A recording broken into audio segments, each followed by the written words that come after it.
Yo. You all right, Steven? Okay. Yo. We are here. It is Tuesday. And, man, we got a great show for you tonight. Thanks for tuning in. So somebody, guys, go check everything right now. Make sure my voice is coming out. All right? Let's do that because we're doing some testing on the spot. LFG Penguin. LFG, yes, Penguin AZ. What's up, buddy, man? Good to see you tonight. It's Stevie Wonder night on the show tonight. See what I got going on here? Yeah, so we had the issue with the phone last night, not going out on the radio, but going out everywhere else. So I changed the setting. I'm trying to, why can I not get this right here? Let's see. I got to look that way. All right. I got to look that way, but everything else is the other way.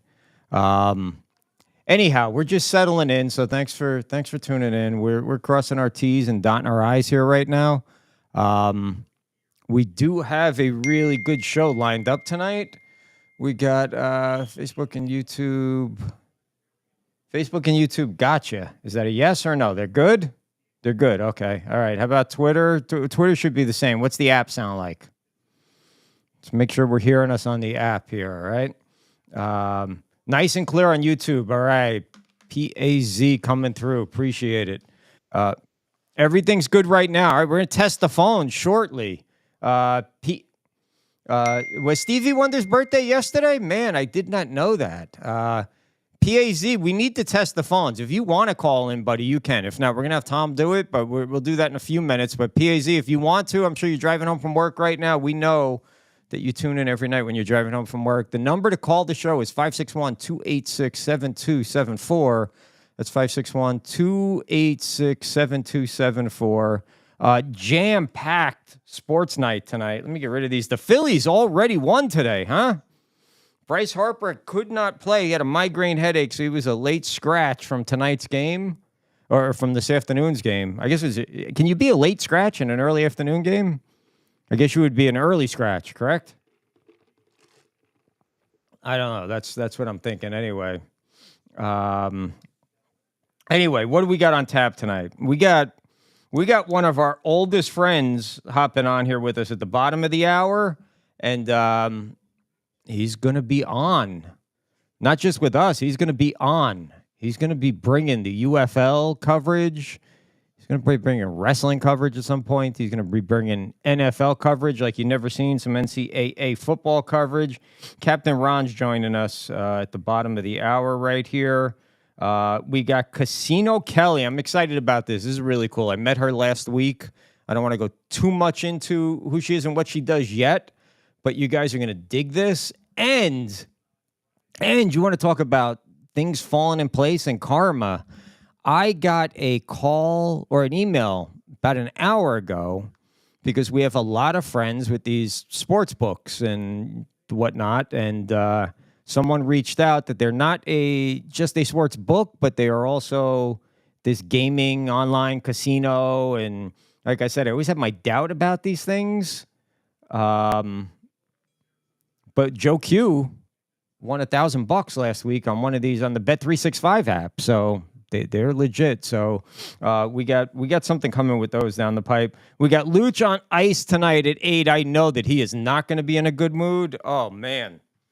The Rangers went from 20 minutes to clinching and moving on to getting wiped out in the fourth period.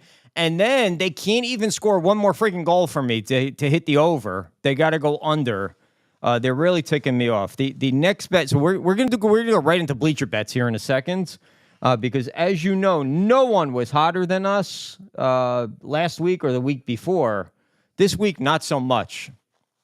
And the lock of the night tomorrow night might be no lock at all, no pick. Skip past it if we don't come out of this funk tonight. So. Where's my bleacher bet music, Steven? You need to be in charge of this stuff, bro. Here we go. Allow myself to introduce that's not it. myself. That's the wrong one. Move over, here we go. Did you hook your equipment up yet?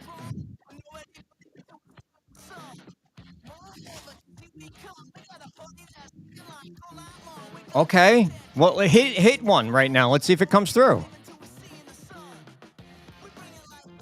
Nothing, buddy. But you're on a Mac, so it's got that sound. Mac is so far superior to Windows when it comes to all of this, but there's so many avenues of routing the sound that we got to get the sound right. So, and that's what we're trying to do with the phones here. So, anyway, let's go our sports book of the night tonight, right out of the gate. All right, and get this out of the way because I'm going to give you winners tonight, and with these winners, you're going to want to go in and place your bets. And if you've never done this before, or if you've done it before but you want a backup book, or you want a guaranteed winner tonight, I promise you I'm going to give you a guaranteed winner that will not lose tonight because our sports book of the day, Caesars. And here's the promo. They will give you back up to $1,000 on your first bet if it loses.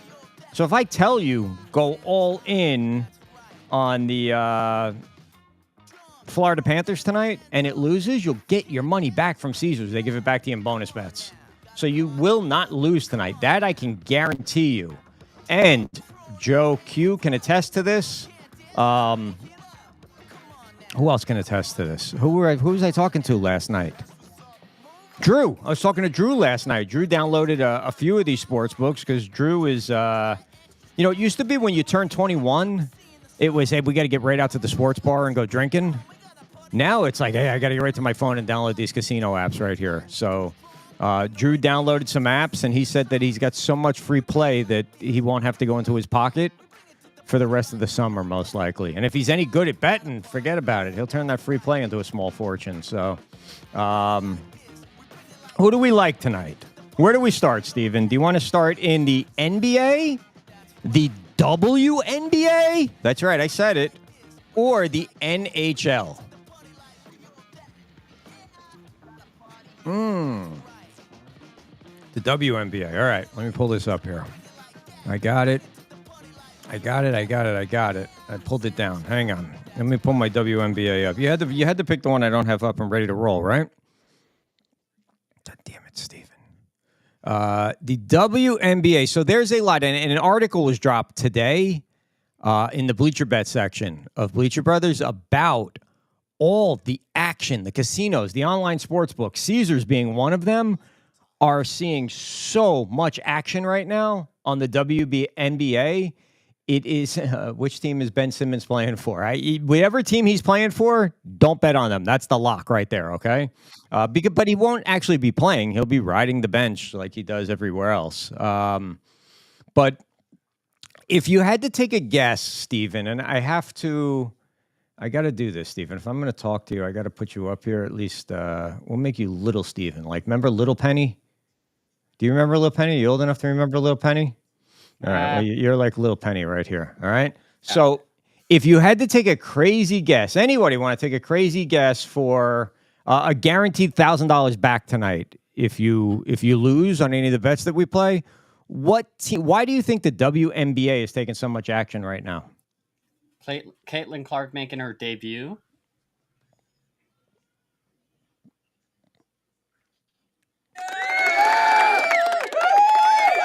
You got it, buddy. Caitlin Clark making her debut. All right. Now, I'm not going to act like I'm a great big expert on the WNBA because, hell, I was all excited that the A's were going to change their name to the Oakland Aces when they moved to A's and when they moved to Vegas until Joe Q pointed out that there was already a Vegas Aces. So I don't know if I've ever watched a WNBA game in my life. But there are a whole ton of people right now that have never watched a WNBA game in their life that are about to start because of Caitlin Clark. Okay? So right out of the gate tonight, I'm going to go to Connecticut, where the Connecticut Sun, why are they the Connecticut Sun? Has anybody ever been to Connecticut? Unless you're there in June, July, or August, there is no sun shining in Connecticut. It is a dreary, rainy, cold place. Tom, we've spent a lot of time in Connecticut. It's a dark, dreary, cold, rainy place for the most part. They play in the Mohegan Sun Arena in Connecticut. There used to be the Orlando Miracle. The Orlando Miracle. So what happens? So does Orlando not have a WNBA team anymore? Let's go across the board here real quick. We got tonight in the WNBA. It looks like there's 3 games. You got the New Yorks at the Washingtons. All right. Now I think I know that New York is the Liberty, correct? Correct. Whoa, yes. Point from me. All right. And the Washington are the Washington Mystiques? Yes. Correct. All right. Steven, I'm not guessing these, buddy. I'm reading them right off of the website here.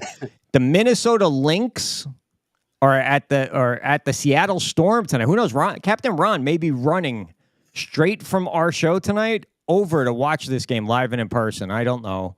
And then the other game is the Indiana Fever against the Connecticut Sun. And I mean, the NBA is so excited about Caitlin Clark. Did you see that for the first time in their history, they're not flying Spirit Airlines from city to city? Yeah. They're chartering planes now to get all over the place. So there's a lot of hype around Caitlin Clark, obviously and deservedly, right? Is that a word? Deservedly?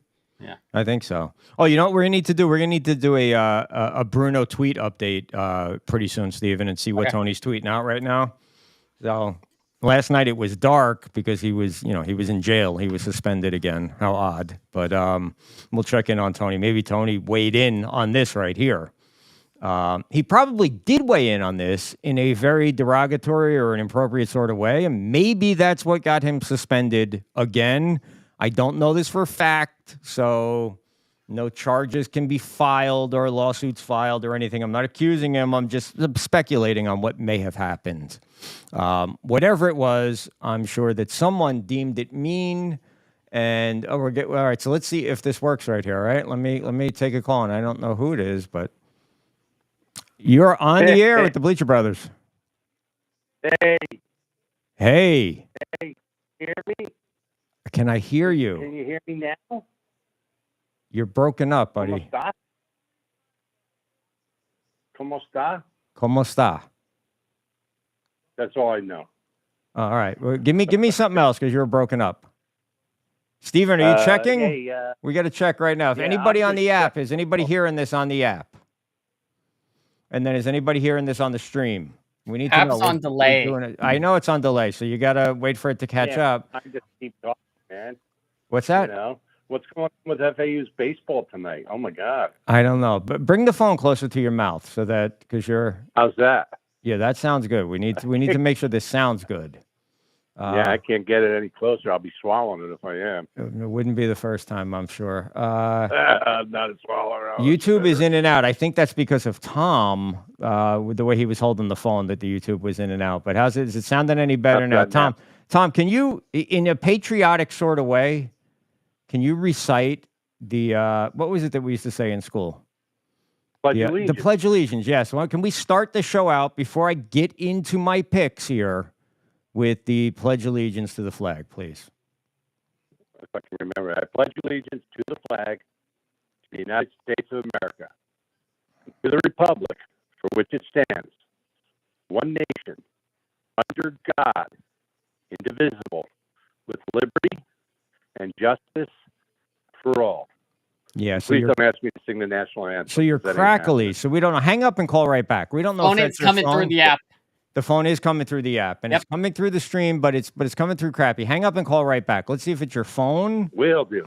All right, or let's see if it's your voice, or let's see if it's you in general. And then when things go wrong with Tom, it's not the first time. But anyway, here's what I do. We got to get to this because we're already 22 after the hour, and we got a jam-packed show here. Yo. Yo. That sounds better, right? How's that? I don't know. Give me the recite the Declaration of Independence real quick. Oh, geez, man. I used to know that too, the beginning, the preamble. Oh, man. Oh, geez. We the people, for the people, of the people, by the people. In order to form a more perfect union, establish justice, something. Hang on, I got to... for real, man. Oh my God! All right, I had to get off. I had to Bob Grant him and get him off the phone. Mission accomplished. Though it worked, and you sounded much better the second time around. So I think that the issue was your phone the first time. So I jumped on the bandwagon. I got involved in the hype. The Indiana Fever, which apparently were a very bad team last year, are playing Connecticut, who was a very good team last year. So Connecticut is an 8.5-point favorite, taking Indiana tonight. India, this is by no means am I telling you this is a lock and go out and put all your money on Caitlin Clark tonight and the Indiana Fever, but it just seems appropriate that they cover tonight. Maybe they lose, but they don't lose by 8.5. So I go Indiana Fever tonight. Now, to get to some things that I sort of know about in hockey in the NHL, and I'm really pulling for this to happen because I've already got a date set up for next week or the week after. It's got to be the week after. But the Florida Panthers.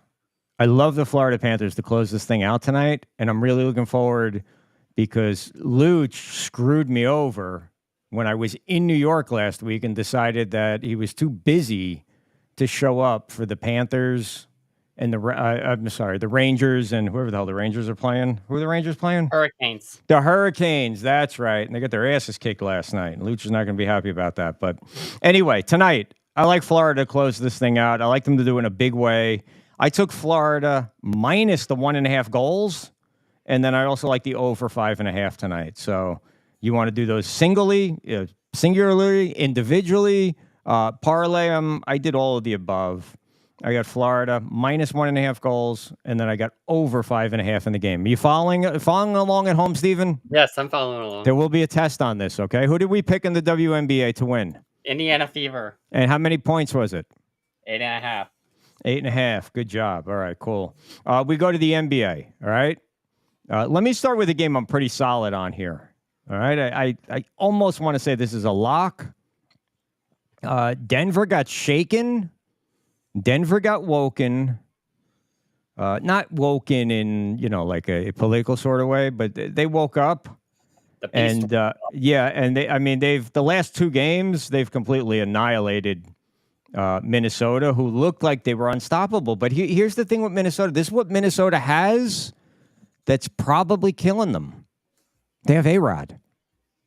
They have Alex Rodriguez. So, Minnesota falling apart here should be no surprise to anyone. Denver tonight in a big way.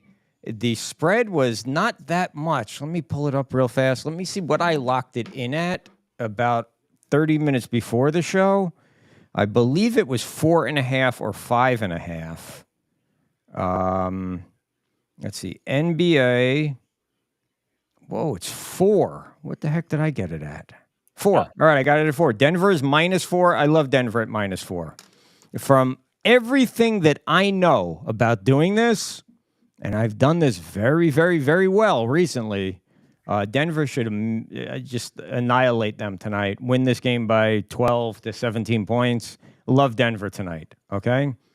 The other series, and this is probably the addict in me that's even touching this other series, because I don't think anyone has the slightest clue on what's going on with this series right here, because I've been calling the Knicks to go to the NBA Finals since Christmas, but then I saw Indiana dropping all these points all the time, 150, 140, 130, 140, blah, blah, blah, blah.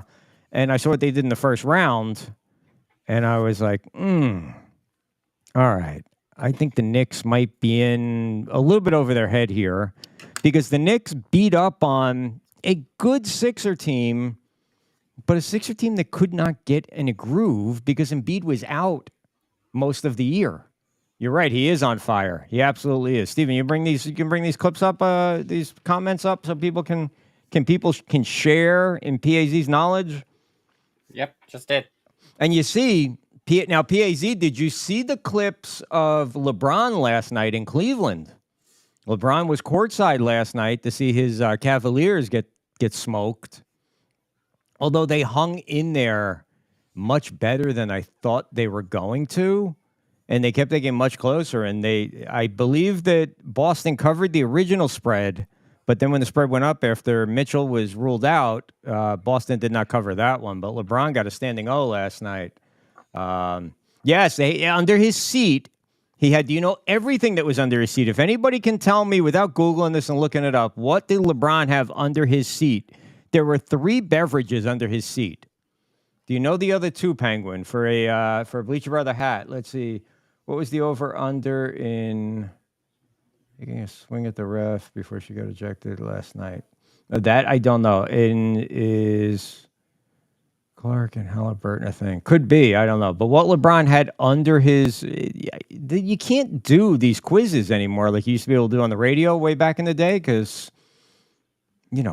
Google. This is pretty easy to figure out. All you got to do is actually... Or your voice-activated system you have, like an Alexa LeBron or Siri, or give you answers. LeBron had a bottle of wine under his seat. He had a bottle of water under his seat. And, hey, Steven, you want to take a stab at what the other thing was? I don't know. It's a coffee. He had a coffee. So he had it all covered. He was hydrated. He was drunk. And then he had the coffee to fight off the hangover. So, anyway, all that being said, Indy at New York. Man. And this was I want to tell you, it was a 1-point game when I locked this in. And as you can see, I don't sound super confident on this, so don't go running out and betting the kids' college money on this. I did not play this game by itself. I put this game in a 4-game parlay. So watch, I'll hit 3 and this game will screw me. Man, you can flip a coin. I mean, the Knicks are beat up. How are they going to respond? They did get beat handily by the Sixers 1 game, and they came right back in that last series and took care of business. But the Pacers, did they find themselves? I don't know. My numbers, when I do my numbers with my little formula, I got Indiana winning 113-111. That being said, I bet on the Knicks tonight. I think the Knicks are going to get it done. So your Bleacher Bet picks of the night. Now, this is a great game, all right? You want to take a shot?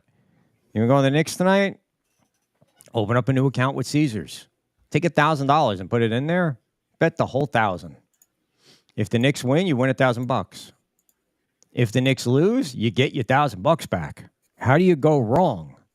So what you got to do, though, to get our promo is you got to go to our website, go to our homepage, scroll down. I think it's right above the basketball section on the BleacherBrothers.com site, and you'll see Caesars. Click on the Caesars link. Boom, that'll code you back, and you'll get the special $1,000 safety net or insurance or whatever you want to call it on your first bet. Okay.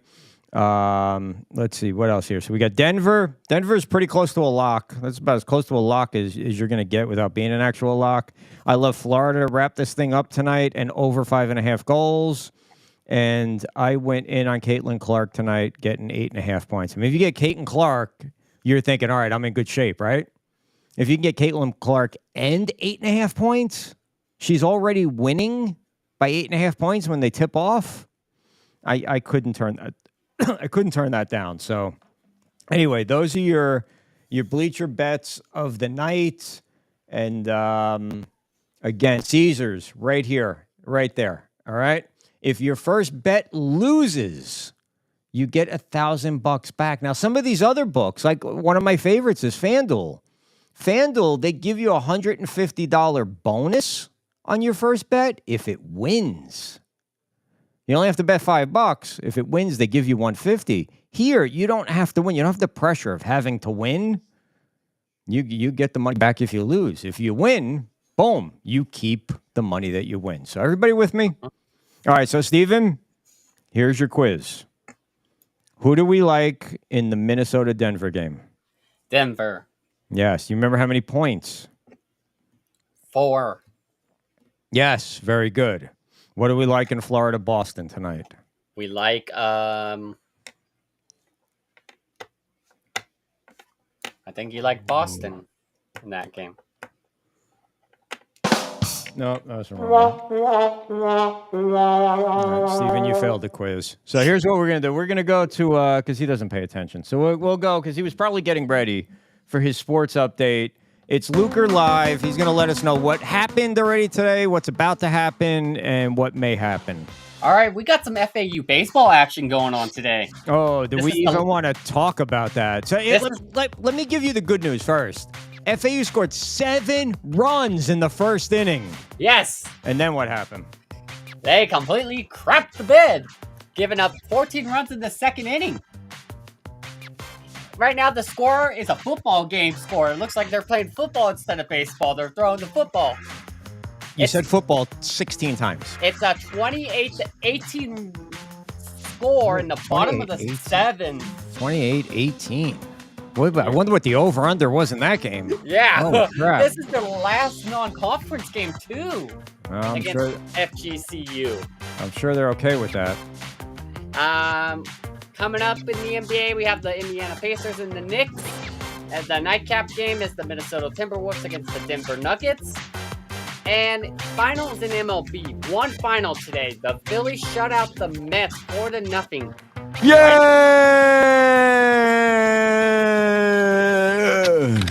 Right now, on the south side of Chicago, the Washington Nationals and White Sox are playing each other.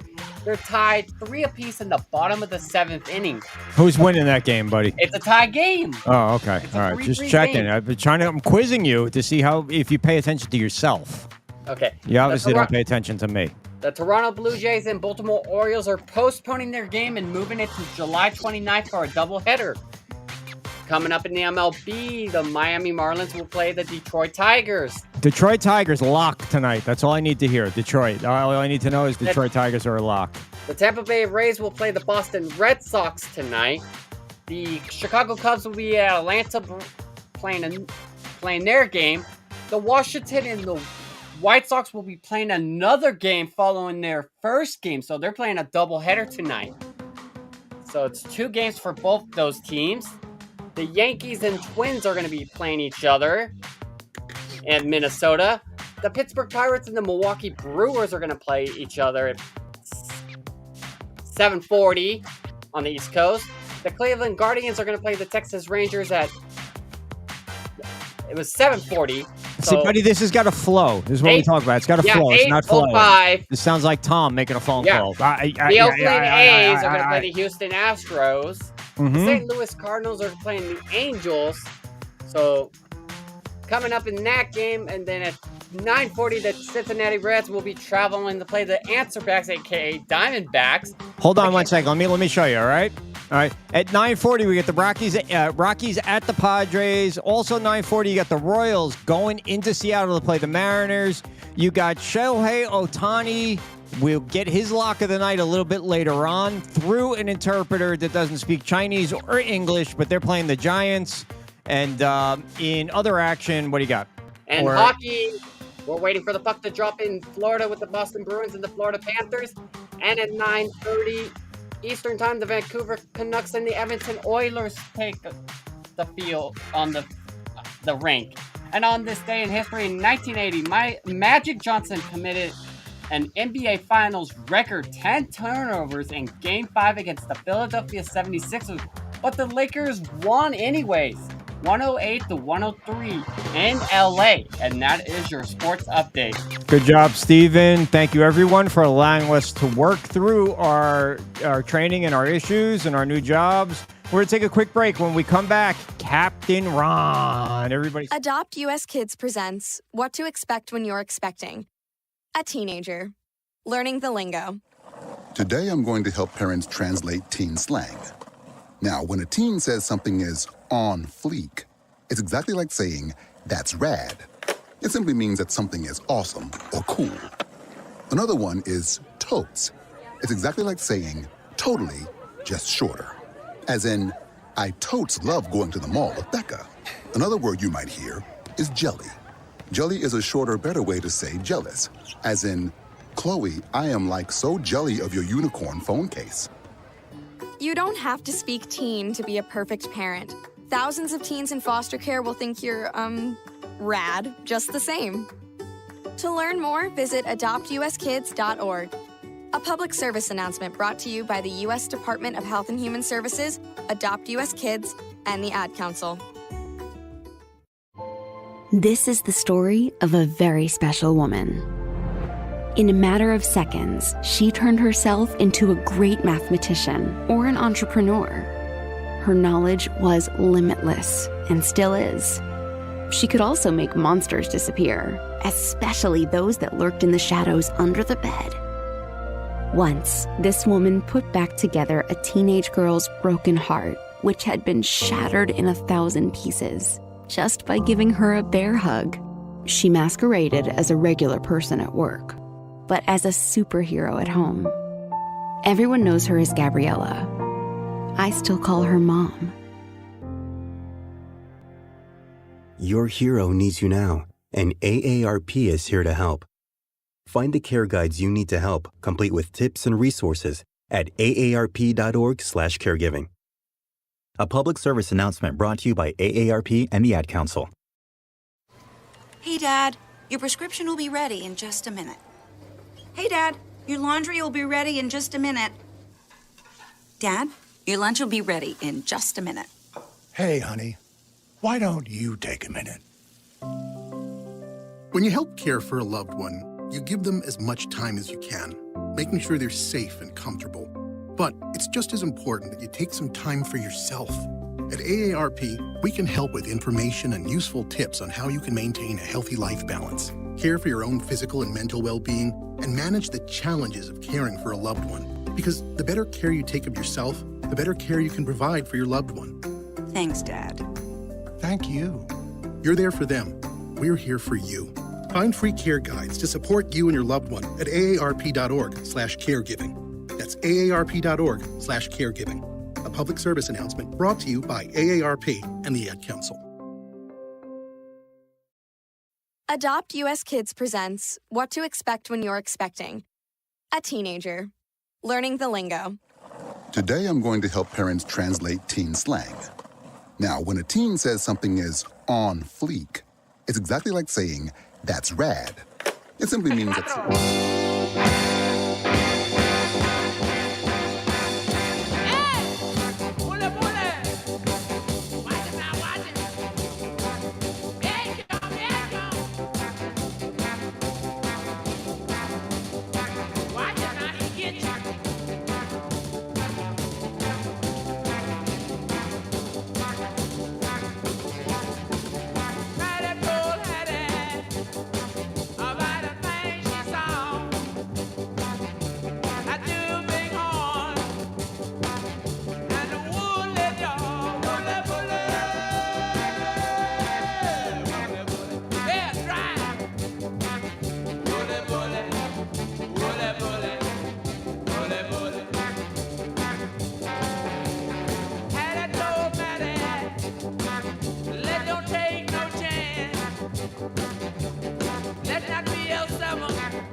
How is that for an intro, Captain Ron?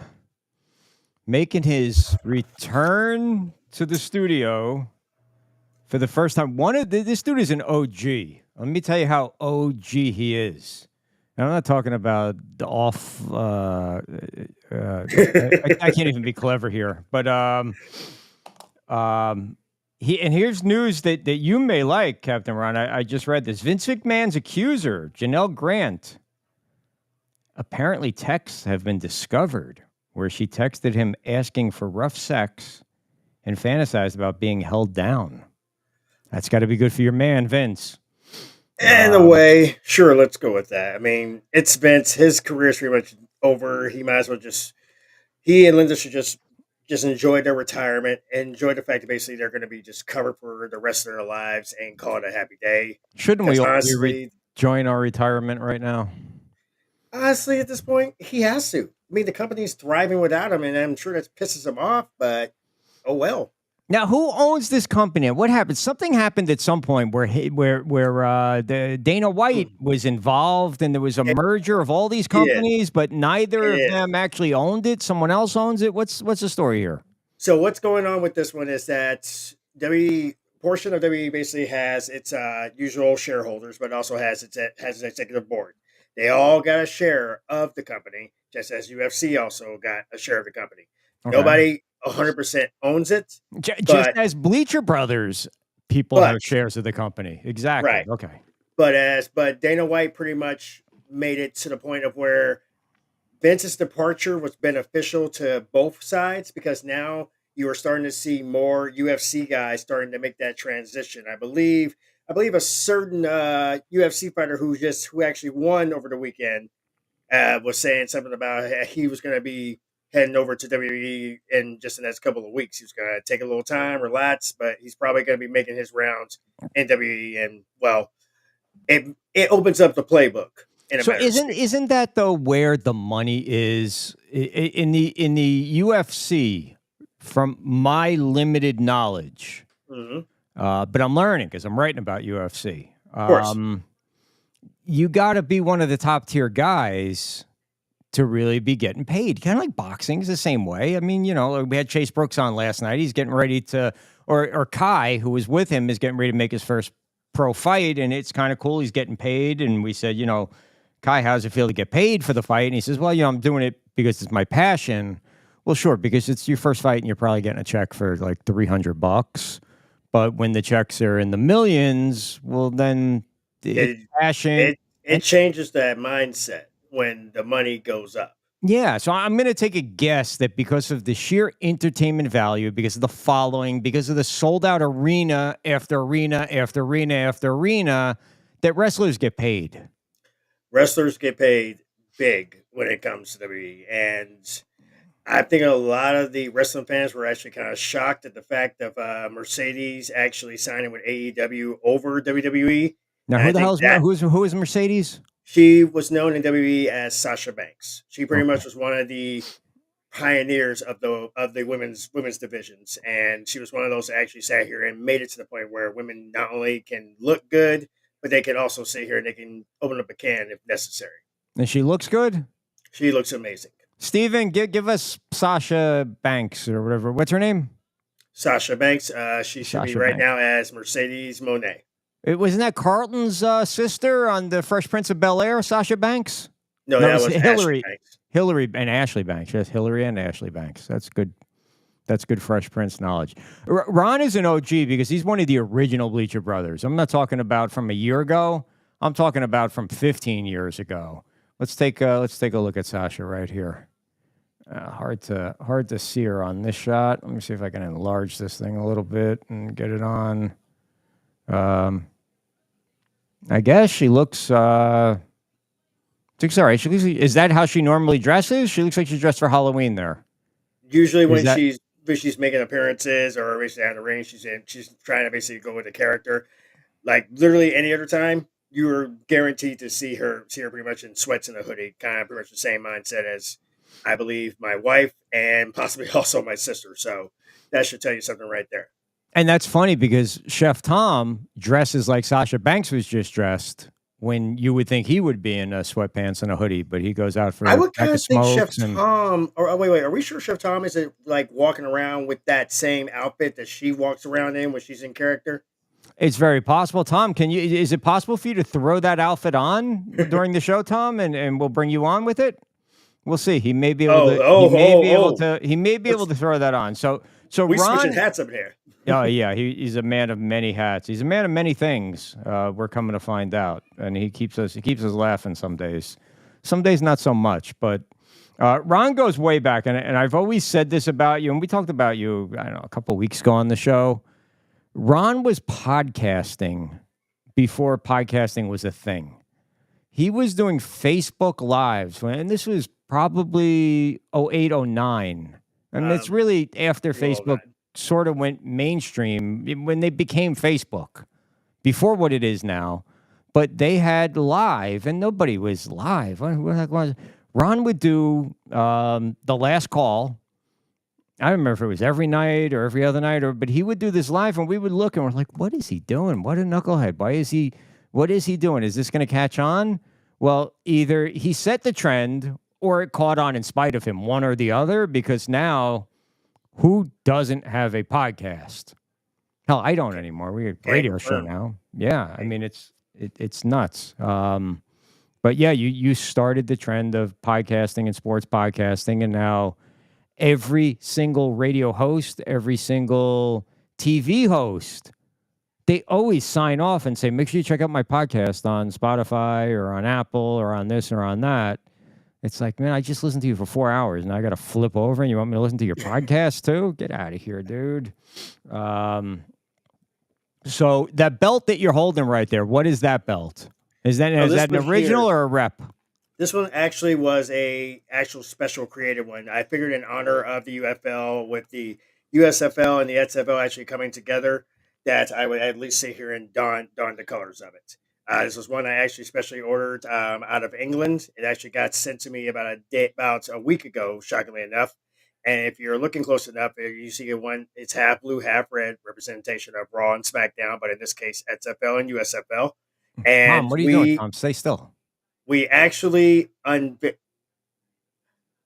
There he is. I told you. Okay, wait, hang on. It's kind of a good thing I decided not to put this 12-year-old bottle of scotch back in my closet, because I'm pretty sure I'm going to need it in a minute after seeing that picture, because I don't think I can get that image out of my head. Number one.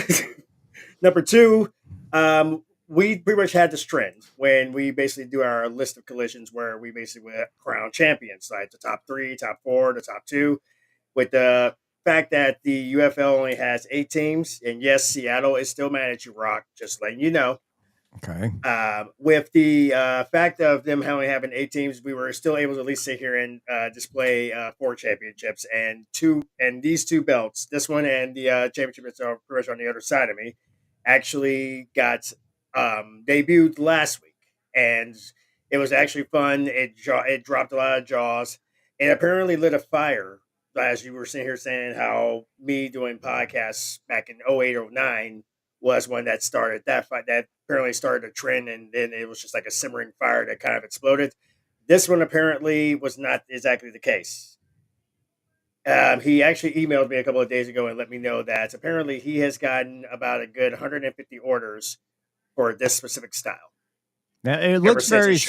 What's the front of the belt? Are those diamonds? Are they jewel? I mean, it looks sparkly. It disappears in the in your green screen there, but it looks pretty sharp from here. It was the one I had my eyes on this one for about the last 3 months. I knew for a fact I wanted to do something big because I know last year we had the Siegfried Rock Memorial Championship in honor of the late great Siegfried out of the St. Louis Battlehawks. And with the announcement of the inaugural UFL Championship game coming to my hometown, which is St. Louis, there was no question. I had to sit here and go in with some new bling. So this one will be traveling with me to St. Louis for that game, and I am going to enjoy being able to scream out that call is law, as in all hopes the Battlehawks win their first UFL championship. Now, what do you do with that belt? Do you put that on and run down to Starbucks ever? Do you does it leave the house? Do you wear it under your coat all the time and then just like boom, look what I got? There's times when my 7-year-old will actually sit here and she will grab one of the belts, only because of the fact that she wants to be able to show them off. She's literally the spitting image of her parents, and one of the great things is that to have her embrace what her dad does and to know for a fact that she's literally trying to do what he does because she'll walk around with her little tablet trying to record the whole thing, it actually puts a smile on my face because there's no greater feeling for me personally than knowing that I can actually see her becoming the next me, just with less facial hair, thankfully. Yes, that was a scary thought there for a minute, but you cleared it up. So has she been able to put you in a camel clutch yet? She actually tried. I believe it was. I think it was the first week of March. She actually tried to. She turned it from a camel clutch to a chicken wing. So now it's to that point of where okay. So her growth spurt's starting to hit now. Now she's got the leg strength for it. She'll have the arm strength for it. I'm just gonna have to just regurgitate and try to get a new game plan going. All right, man. So here's what we got. You need to help some of us here. All right. So some people, unlike you, who I say is you're fanatical, but there's a lot of people like you. When the Super Bowl hits, and we sit through all the commercials, and we sit through busted coaches' calls that ruin the game, and we dissect it for a week, and then spring training starts. Like, I'm done with football. I don't want to know about it. There's things that you have a time, you have a place, and then we're done. And then, they brought back the USFL, and then there was the XFL, and these leagues seem to have come and gone. I mean, I remember the USFL when Donald Trump owned the New Jersey Generals in the 80s, and they got Herschel Walker, and I did Doug Flutie, and then it was gone, and then it was back, and what the hell is the UFL? Were these two leagues floundering? So they said, "Hey, the misery loves company. Let's flounder together," and they formed the UFL. Is that what happened? It actually shockingly wasn't. Okay. When it came to it, the USFL had been around for 2 seasons, 2 successful seasons. The problem was that trying to get people to kind of take them seriously was not really working out well, considering they were literally having 8 teams and they were only playing in 4 specific regions. The XFL actually had a better outcome last season than they did in the previous 2 encounters with it because we got introduced to basically the Dragons Lair in Seattle, the Beer Snake in DC, which pretty much is probably one of the most awesome fan interactions you could ever have. Literally sit here, chug your beer, add it to the snake, and keep it going. And then, of course, there is the Cacao Express, or as we call it, the Cacao Express in St. Louis, where the thing was that for cities like mine, for St. Louis, it was important to bring football back because we knew for a fact if we were going to wait for the NFL to put a team in there, they were basically just renting for however long they were going to be there and then be shipped out to somewhere else, possibly Utah. Why can't St. Louis hold on to a football team? Because for some reason, every team that's been there has thought that they would be more successful in another place.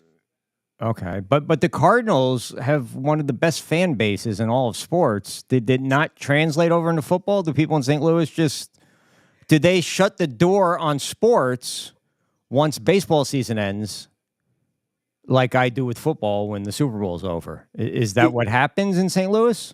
The ironic part in St. Louis is that we have now started to embrace the concept of being a 24/7, 365 kind of sports city.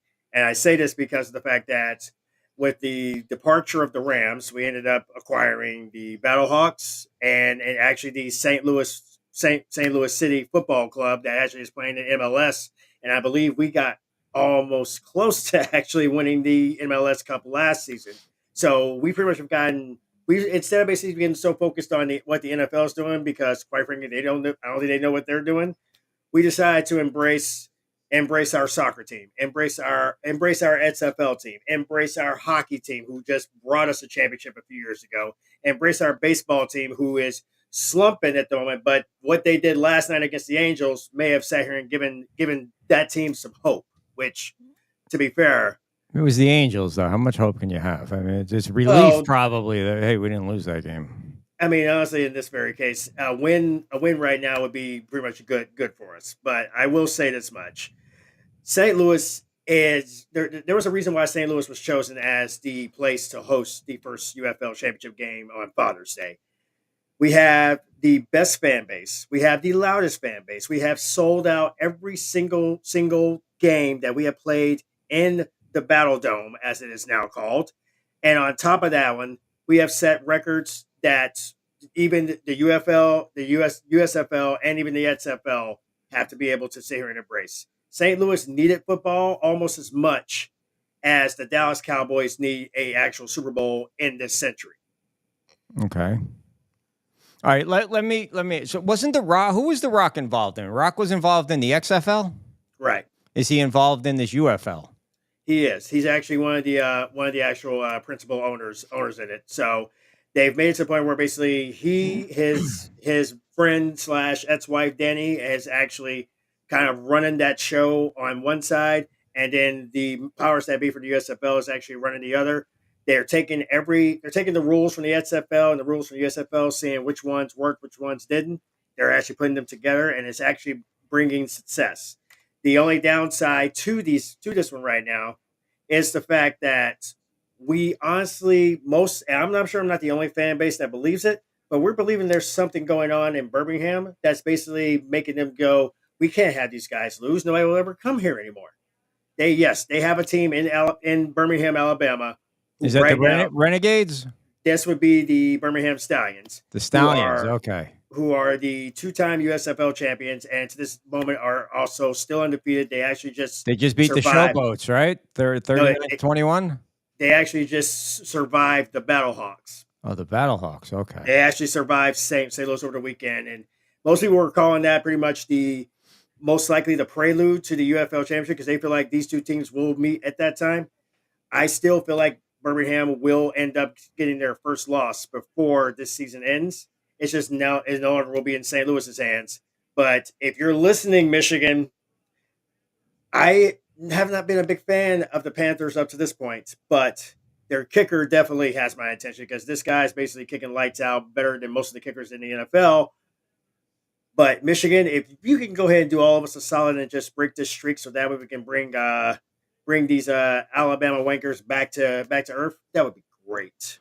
How many people are watching these games when they're playing in?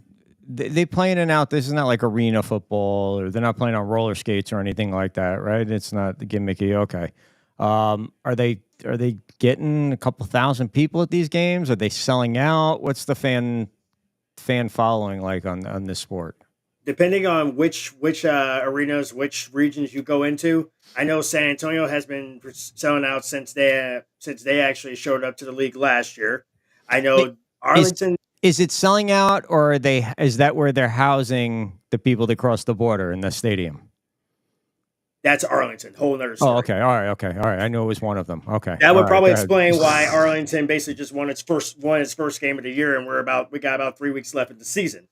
So the season's almost over already? They go for 10 weeks. They actually started back in March. Okay. And they've just been going roughshod. It's actually been kind of fun. We've seen teams that have stepped up to the plate that we didn't see coming, and we've seen teams that have just been garbage that we kind of may have saw coming, but we didn't want to openly admit it out loud. What is the difference between this football, UFL football, and NFL football? Are the rules all exactly the same? They're about to be. There are some rules that the XFL and the USFL actually started using over the course of the last couple of seasons that the NFL actually started using, and one of those actually even includes the kicking portions. I believe that they're actually changing that up too. So they're trying to basically make it to the point where people are actually safe. It's nice, it's a lot safer, but it's actually just as competitive. I think if I was to start a football league, I would look at the Savannah Bananas and the rules that they play baseball by. Like, here's one that I think of, right? So you're kicking a field goal or an extra point. No net behind the uprights. The fan that catches the ball in the stands should have the option to run it back. And if they run it back, it negates the entire touchdown or the field goal. And like 17 points go to the other team, and the fan should get I don't know, season tickets or a hot dog or something, right? Because like in I the like that Savannah idea. Bananas, I think if a fan catches a foul ball on a fly, the batter's out. Is that correct, Stephen? Yes. Okay. So, I mean, let's make it more interesting. I'm sorry. No, it would probably make it more interesting and more entertaining. Would probably sit here and take all the cutouts, take the heads of all the cutouts, and just have Tom's head on every single one. Could you just imagine that head on a $20,000 dress with the legs to match? Hey, he looks like He's got the Brahma going. He does. He looks like he could suit up for somebody. I don't know who, but he could suit up for somebody. That's for sure. All right. What are there? Where do you see these games? Are they on Fox and CBS? And is there a UFL network? These are serious questions. Oh, of course. So there are games that are going to be on Fox, and from what I'm understanding, Fox is actually starting to set it up so that way, hopefully by next year, they will actually have their own actual network where it's going to be pretty much the UFL. And ESPN is having to rerun them either on ABC or ESPN. Their games run Saturday and Sunday, so it doesn't mess with anybody's work weeks. Okay. Almost anybody's work week, tragically. But it seems to have actually worked out because the only negative vibes that people have been getting in regards to this one is the fact that we expected more teams out of this one. I mean, between both leagues, we expected at least 10 to at least make it enjoyable, 16 to make it competitive. And there's like I said, I live in Washington, and there is a lot of Seattle fans who are waiting patiently for that call that they'll get their beloved Dragons back. Is this a league that the Capos could compete in? Because the Capos just made the playoffs in their league that they're in. Now I'm looking. The first one I pulled up was Prize Picks right here, which is a daily fantasy app, and I'm looking at what they have because some of these apps, you got a lot of action in here. You got WNBA, you got NBA, WNBA head to head, MLB, NHL soccer, WNBA head to head, MLB live. You got LOL. What the hell is LOL? That's got to be gaming or e-gaming. NBA first quarter, NHL first period, CS2 specials, tennis, basketball again, Korean baseball, Val, whatever Val is, it's probably e-game. I'm seeing League of no Legends is apparently what it's called according to Joe. I have no UFL on my Prize Picks app. Let me go to my Hard Rock Bets right here. And let's see what the Hard Rock Bets. They got MLB, NBA, WNBA, NHL, soccer, tennis, golf, UFC. They got table tennis. I'm not seeing any UFL yet. Let me go to all sports. And these are alphabetical. So let me see. LMNOP, QRSTU. They're on DraftKings. It looks like it's the primary one that they have. Football. So I'm looking at football. And I got NFL, NCAAF, CFL. 1, 2, 3. It says view all 4. What is the 4? Oh, UFL. There it is. UFL. All right. So here's your odds right now, Ron. All right. Yeah. So we'll see, and we'll lead up to him. We'll tell you what Ron, what he's bringing, when he's coming, what you can look forward to. But the only odds that we have right now. So are there games coming up this weekend? There are.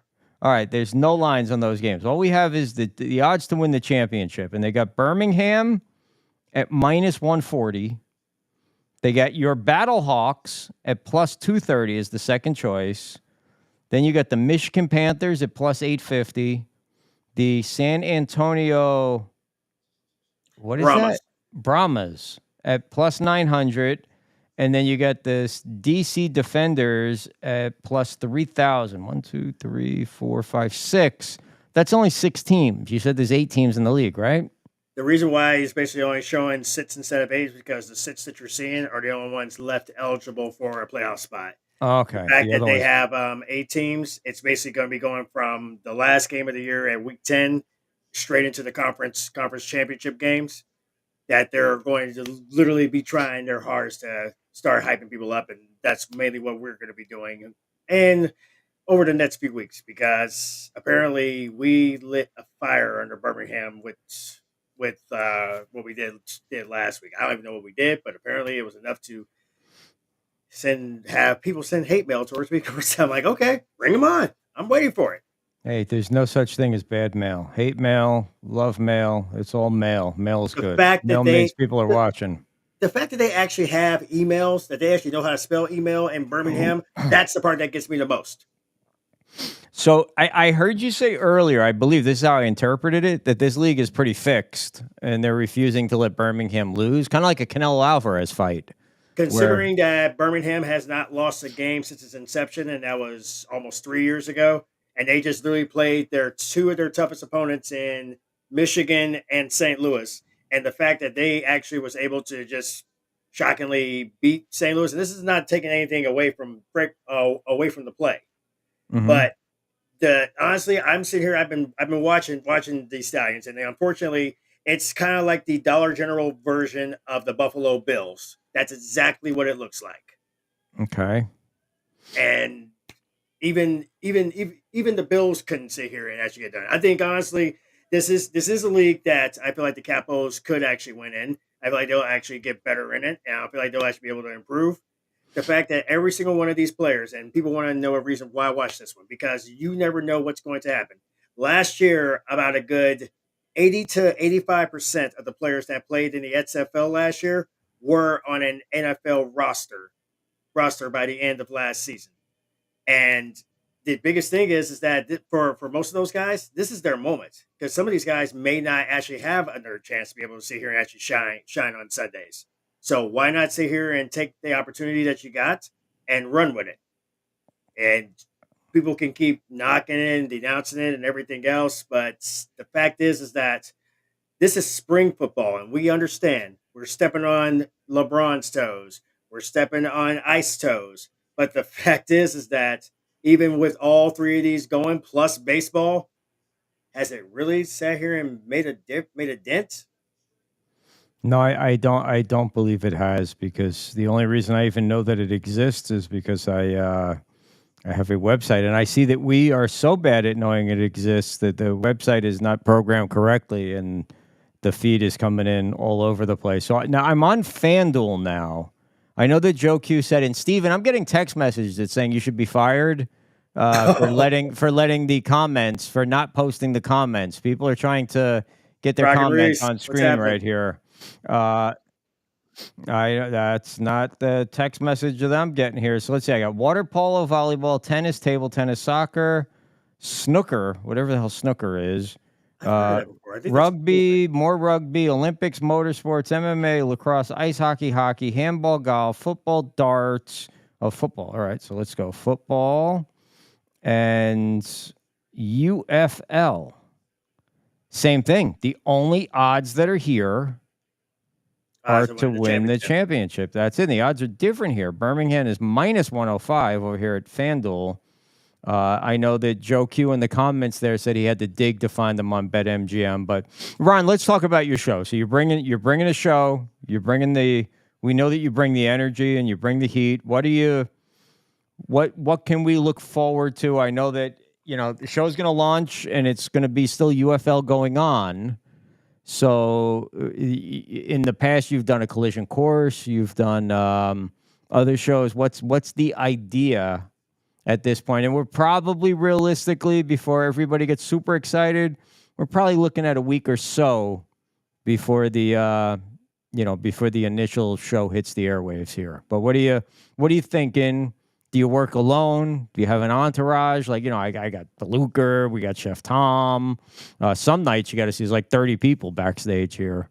At least as far from those now, they're starting to pop up like prairie dogs now. So just as if pretty much just like before in the beginning, I don't ever want to have to point where I walk alone. But I work alone sometimes. Yes, not by choice, but by timing.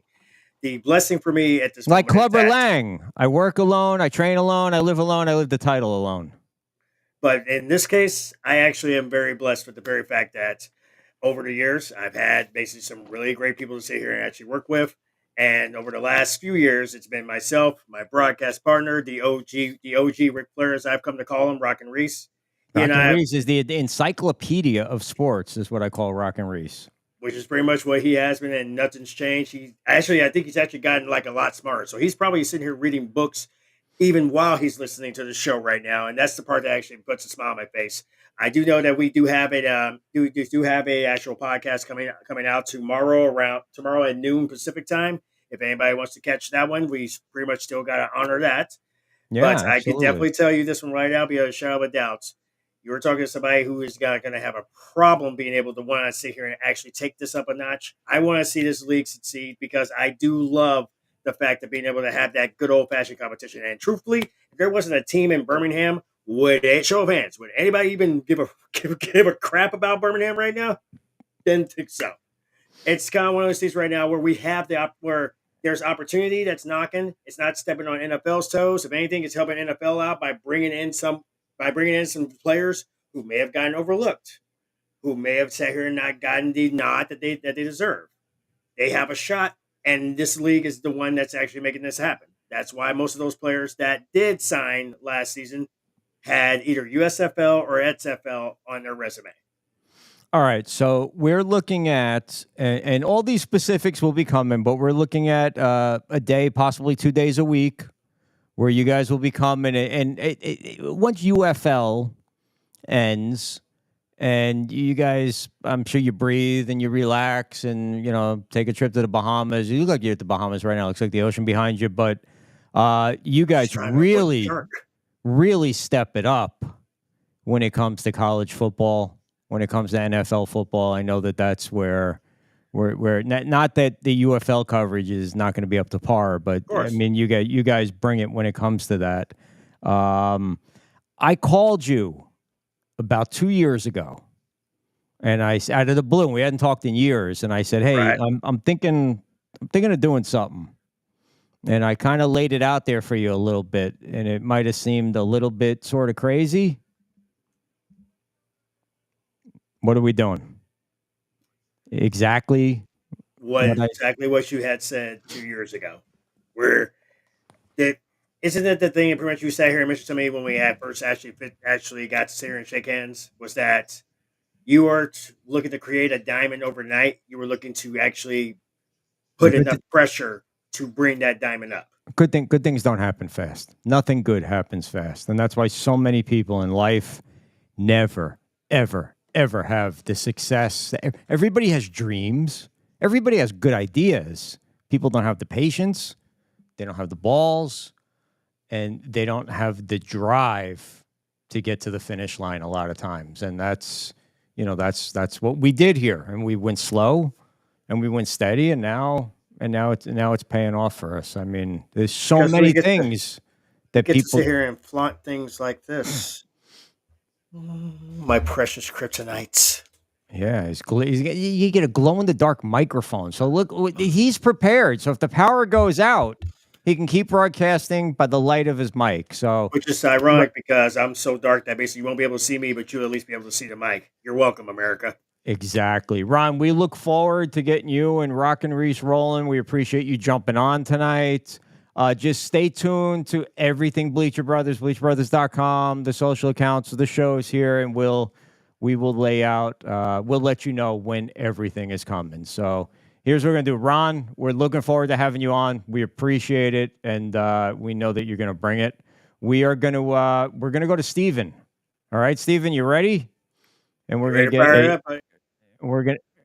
to get a Lucre live to find out what's going on. We're going to go to a break after that, and then we've got Casino Kelly coming up after that. Well, I'm excited to talk to Casino Kelly. So what's up, Steven? All right, final in the FAU baseball game. They lost 28-18. 28-18. So that's 28, 38, 46. So if you had 45 as the over and you played the over, you were a winner in that game. Yeah, and they had a total combined hits of 41. Wow. 40, yep.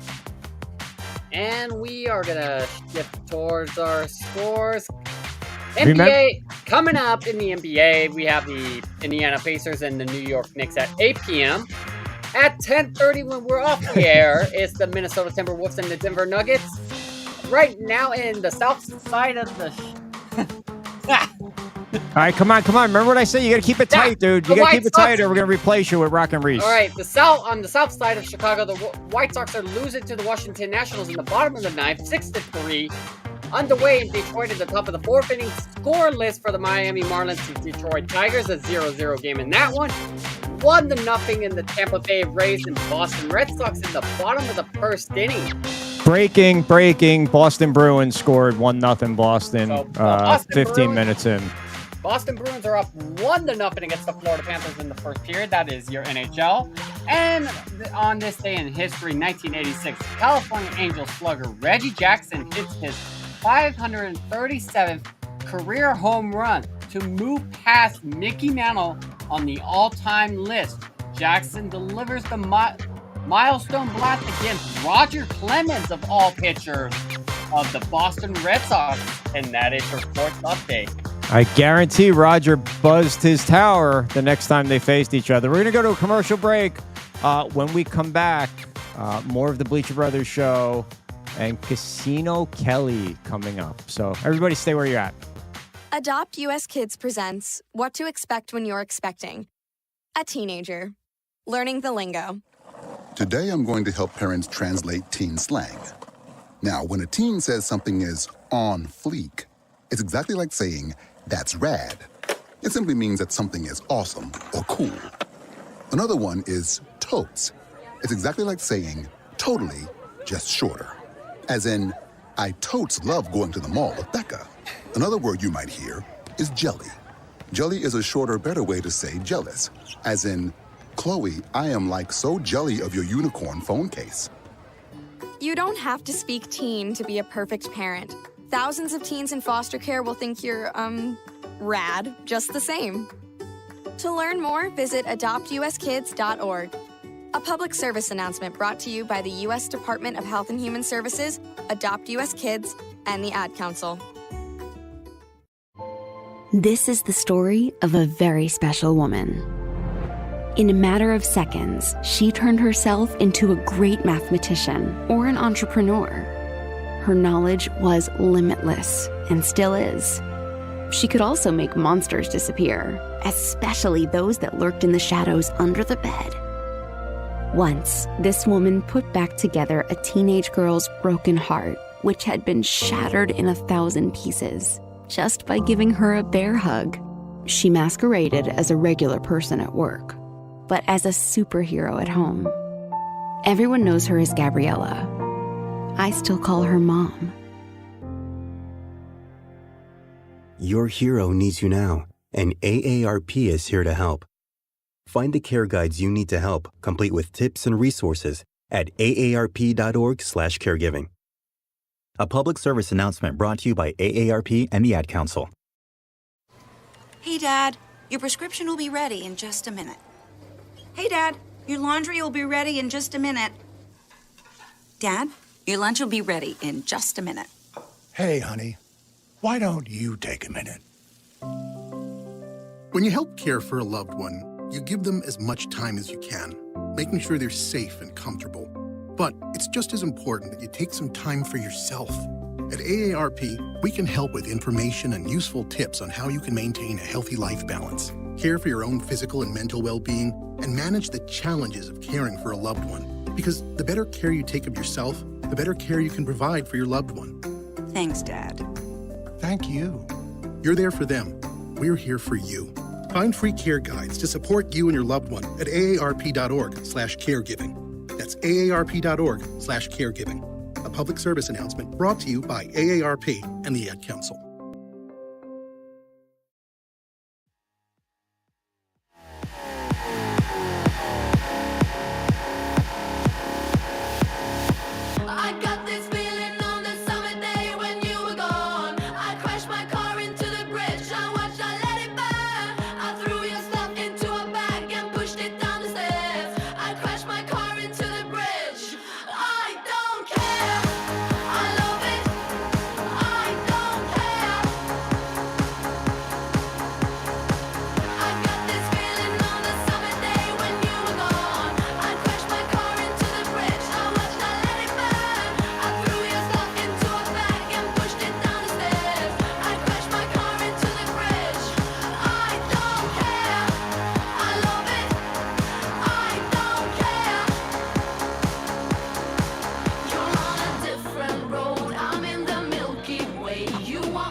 gotta kill this switch. You're from the 70s, but I'm a 90s chick. I love it.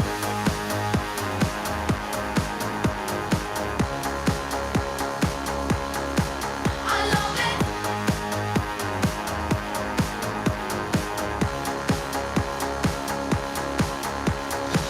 I got this feeling on the summer day when you were gone. I crashed my car into the bridge. I watched, I let it burn. I threw your stuff into a bag and pushed it down the stairs. I crashed my car into the bridge.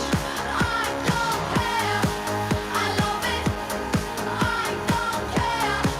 I love it. I love it. I don't care. I love it. I don't care. You're on a different road. I'm in the Milky Way. You want me down on Earth, but I am up in space. You're so damn hard to please. We gotta kill this switch. You're from the 70s, but I'm a 90s chick. I don't care. I love it. I don't care. I love it. I love it. I don't care. I love it. I don't care. I love it. I love it. I don't care. Now, how appropriate is that the next guest that we're going to bring on, Casino Kelly, because this song rings through my head many times where I'm sitting there in the Flamingo or in Caesar's Palace, and I just keep pumping $100 bills in the video poker machine, and it's not spitting anything back out, but I'm thinking, you know what? I don't care. I love it. I'm on vacation. I'm having fun, and if I'm broke, well, we'll figure it out. But I haven't gone broke yet, but close, but not broke yet. Yeah, I'm pretty excited. So I had the pleasure to sort of meet our next guest a week ago at the SBC Summit or Expo up in New York and New Jersey. And she was not just somebody I bumped into. She was one of the big speakers that they brought up to do a breakout session or one of these seminars on being an influencer and how to promote and build and grow your audience. And we got to welcome Casino Kelly to the God. You so many people when I say Casino Kelly, you have to unmute your mic, Kelly. I'm done. I was waiting. All good, all good. Everybody keeps saying, "You Casino, you got a gangster coming on." I'm like, no, not that Casino Kelly. This is another Casino Kelly coming on here. But welcome to the show. We appreciate you popping in tonight and spending a few minutes with us. And you're Thank on the. you. I kind of like that. I could be a slot gangster. Exactly. So you're on the road now somewhere in an undisclosed location. Are you on the road filming? Are you on the road gambling?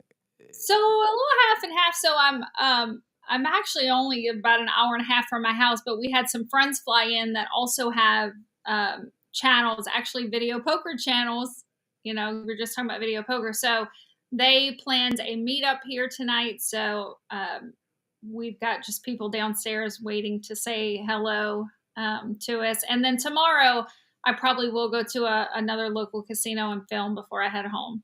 That's awesome. So are the casinos welcoming to you? Do you have to let them, do you contact ahead of time? Do you reach out and say, hey, this is who I am, look me up, I'm coming in, I want to film in the casino? Because I know that if you walk through a casino and you have your phone up and you're filming something, I had this happen to me in Philadelphia. They tried to get my phone from me and smash it in a billion pieces.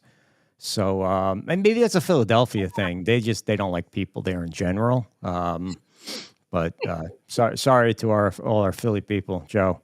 But what do you do? So when you go to these places, are casinos reaching out to you? Are you reaching out to them? Is it a little bit of both? Yeah, it's a little bit of both. And, some casinos are way more open than others. So there's some casinos that just have kind of an open filming policy. They get the benefit of it. And then other casinos just still don't kind of get it. And then there are other ones that you have to apply to, and they only allow you to film if you have, maybe either above a certain subscriber count or if they vet your channel first. There are very few people in this space that disrespect the privilege of being able to film. So what casinos are afraid of is, maybe someone showing a customer or things that they shouldn't be filming, right? But most of us who do this, we definitely respect the privilege of being able to film, and we get that it needs to be a two-way relationship, because not only are we, happy that they're allowing us to film, because if we can't film, we don't have a channel, but also they show that respect to us for marketing their property, because we don't get anything typically, unless it's like a casino that reaches out to us for a promotion. I mean, we're spending our money and marketing their games and their property for them. So it's something that, definitely I look at as a privilege, and I'm very careful.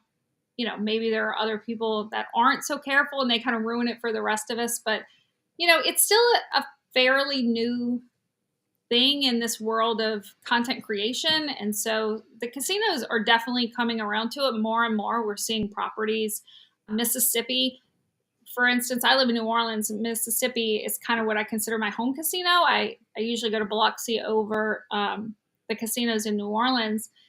And they just changed the law at the end of last year. The Mississippi Gaming Commission just changed the law to allow filming in the casinos. Now, they still won't allow filming at the table games, but it is written into law that you can film at these slot machines. And properties are still very slow to get on board with that. There's only a couple properties here that I have permission at, and other ones are still kind of working on their corporate dialogue to allow for. That's what I was going to ask. Are some of the big corporates, the Harrah's, the places like that, are they just so antiquated and so stuck away? Like NFL, for example, we go to Super Bowl, we go to the draft, we do these different things. But when you apply, there's a drop down, and they want to know, do you write for a newspaper? Are you on television?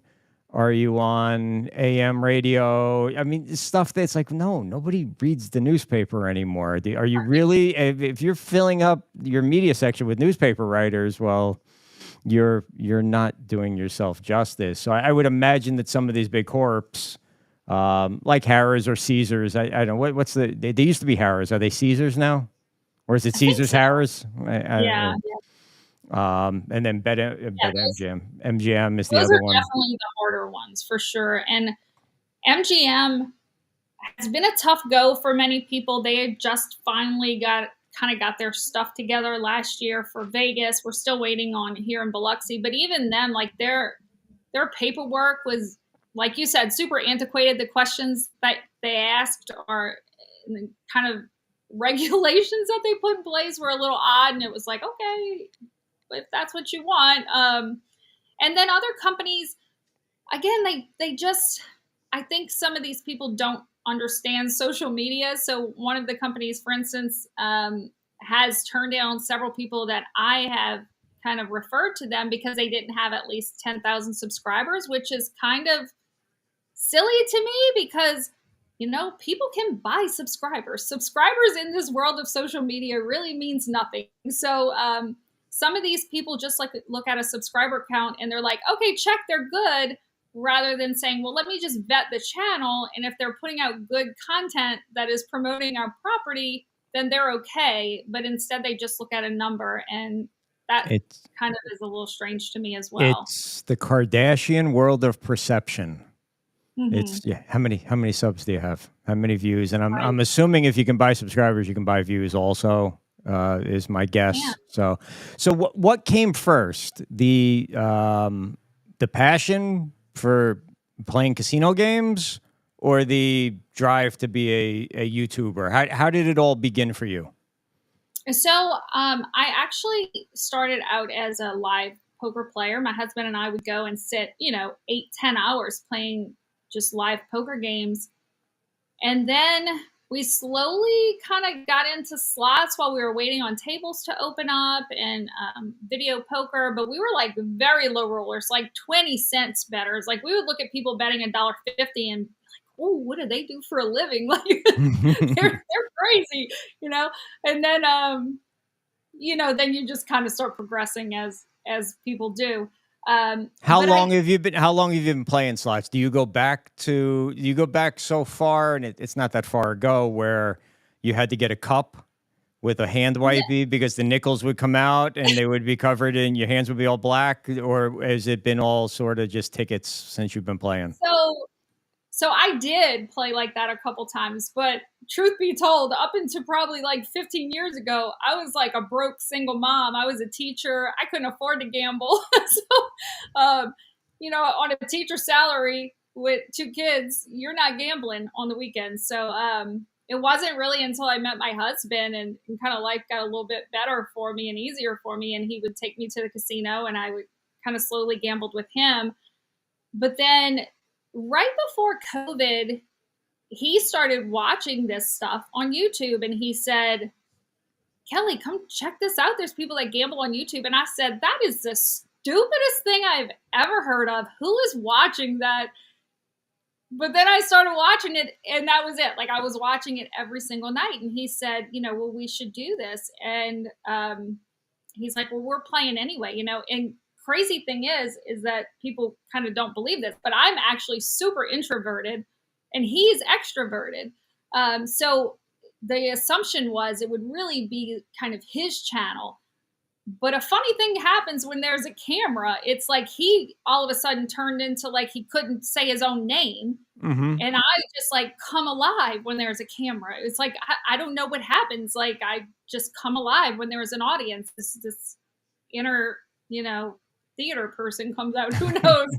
And I just kind of woke up behind the camera and it kind of unleashed this other side of me. And I just fell in love with it and it became mine. And now I feel like I'm more addicted to the YouTube content creation side, because people say, well, are you scared you're going to get addicted to gambling? And it's like, no, I'm addicted to like the energy of the camera because it's like it's my time to kind of shine because every other time in my life I'm pretty introverted. So what do you consider the content? Do you think the content is the gambling? Is the content you? How would you? It's a little of both. There are creators out there who are very quiet in their gambling.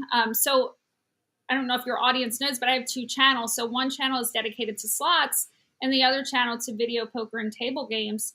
So I'm kind of all, spanning all areas of the casino. And you've got between the 2 channels about 60,000 subscribers on you 30, a little over 30 on one and just shy of 30 on the other one, correct?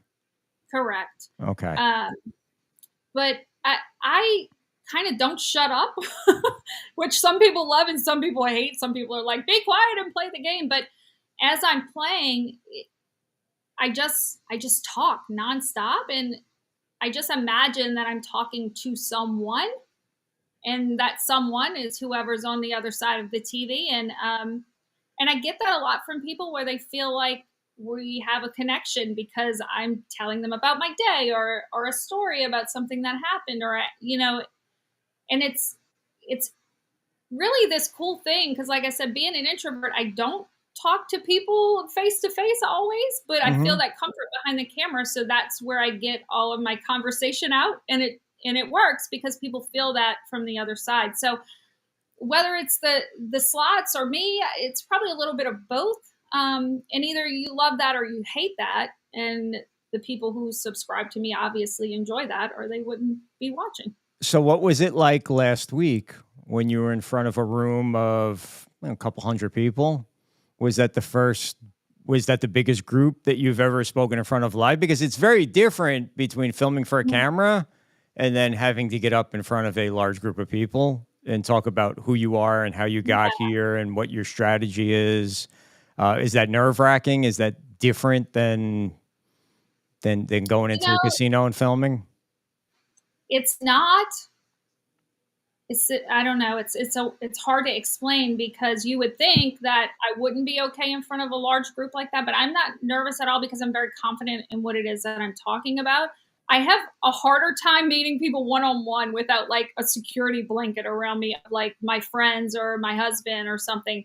But that I have no problem with. This I have no problem with because I know what I'm talking about. It's just having those awkward conversations one-on-one that's more kind of strange to me. I was a bartender all through college, and I was the same way then. Like, I was great when I was behind the bar. I was super confident, but as soon as I moved to that other side of the bar where I had to like have those one-on-one like interactions, and I was like, oh, back off.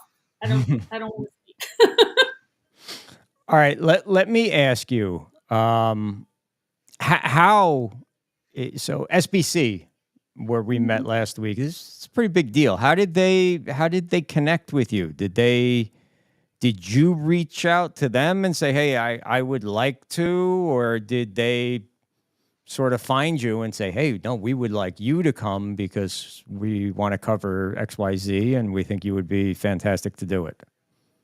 So they actually reached out to me, and I've done a couple of interviews for CDC magazine, and I also sometimes write, and I don't know if they saw me based on an article written about me or an article I wrote. I believe I had just written an article about an event we had at Foxwoods Casino, so it could have been that, but they reached out to me and said, hey, we're thinking about doing this panel on influencers. Would you be willing to join? And then they asked me if I knew any other people that I would recommend. So I gave them some names. So that's not the first panel I've spoken at. So I don't know if I'm just making an assumption that he found me through CDC. It could have been from IGA or something, but I feel like the timing has to be through CDC.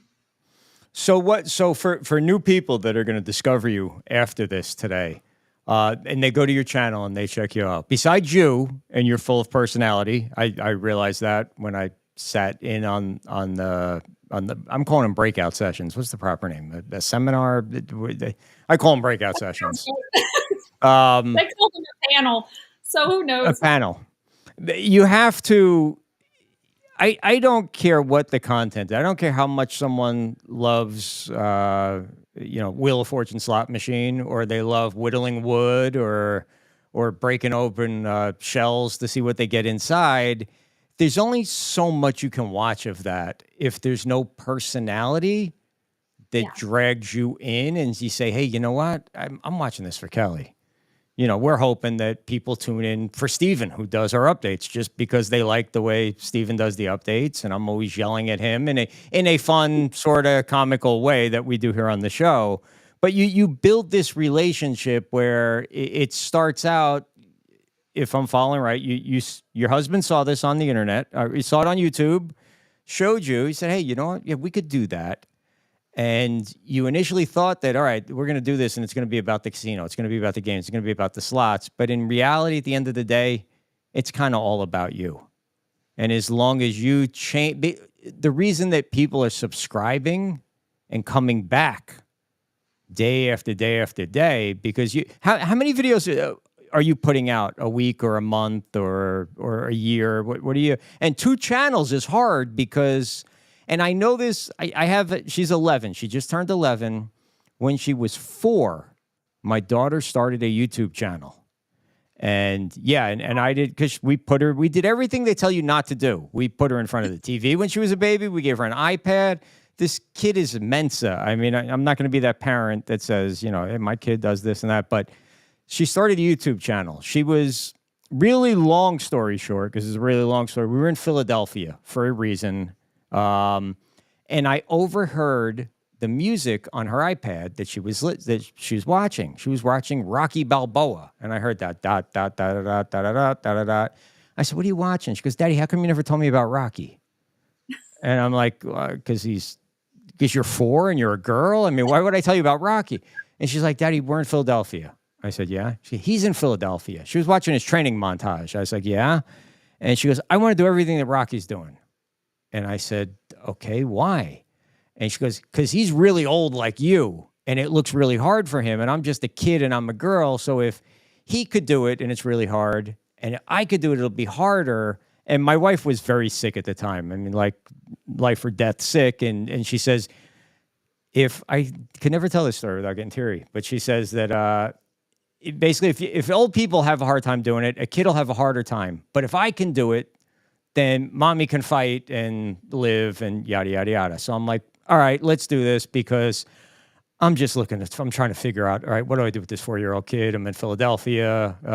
I got to keep her busy while mommy's in the hospital. So the kid becomes very anal. She watches the video and she tells me, no, daddy, we have to do it here. So she wants to film everywhere Stallone filmed. So we put this little Rocky Never Give Up video together. And she put it out, and it got like 30,000 views, like instantly. And she goes up the Rocky stairs, and this turned into, Daddy, I want to make more of these things. So it was, dolls and story time and videos with dogs, but it was a lot of work for me. She would have fun. She'd do the video. Daddy, I'm going to put makeup on you today. I'm like, okay. And then we film it, and I got to sit there and edit. I had never edited. I had never anything. And initially it was 2 videos a day. And I said, we can't do this. We got to go to 1. And then it went to sporadically. But people started to watch.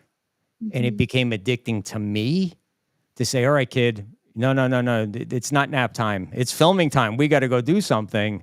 Do you find this same thing? Or, I mean, are you driven to... You're not driven to go to the casino, I'm guessing, and gamble. You're driven to create content.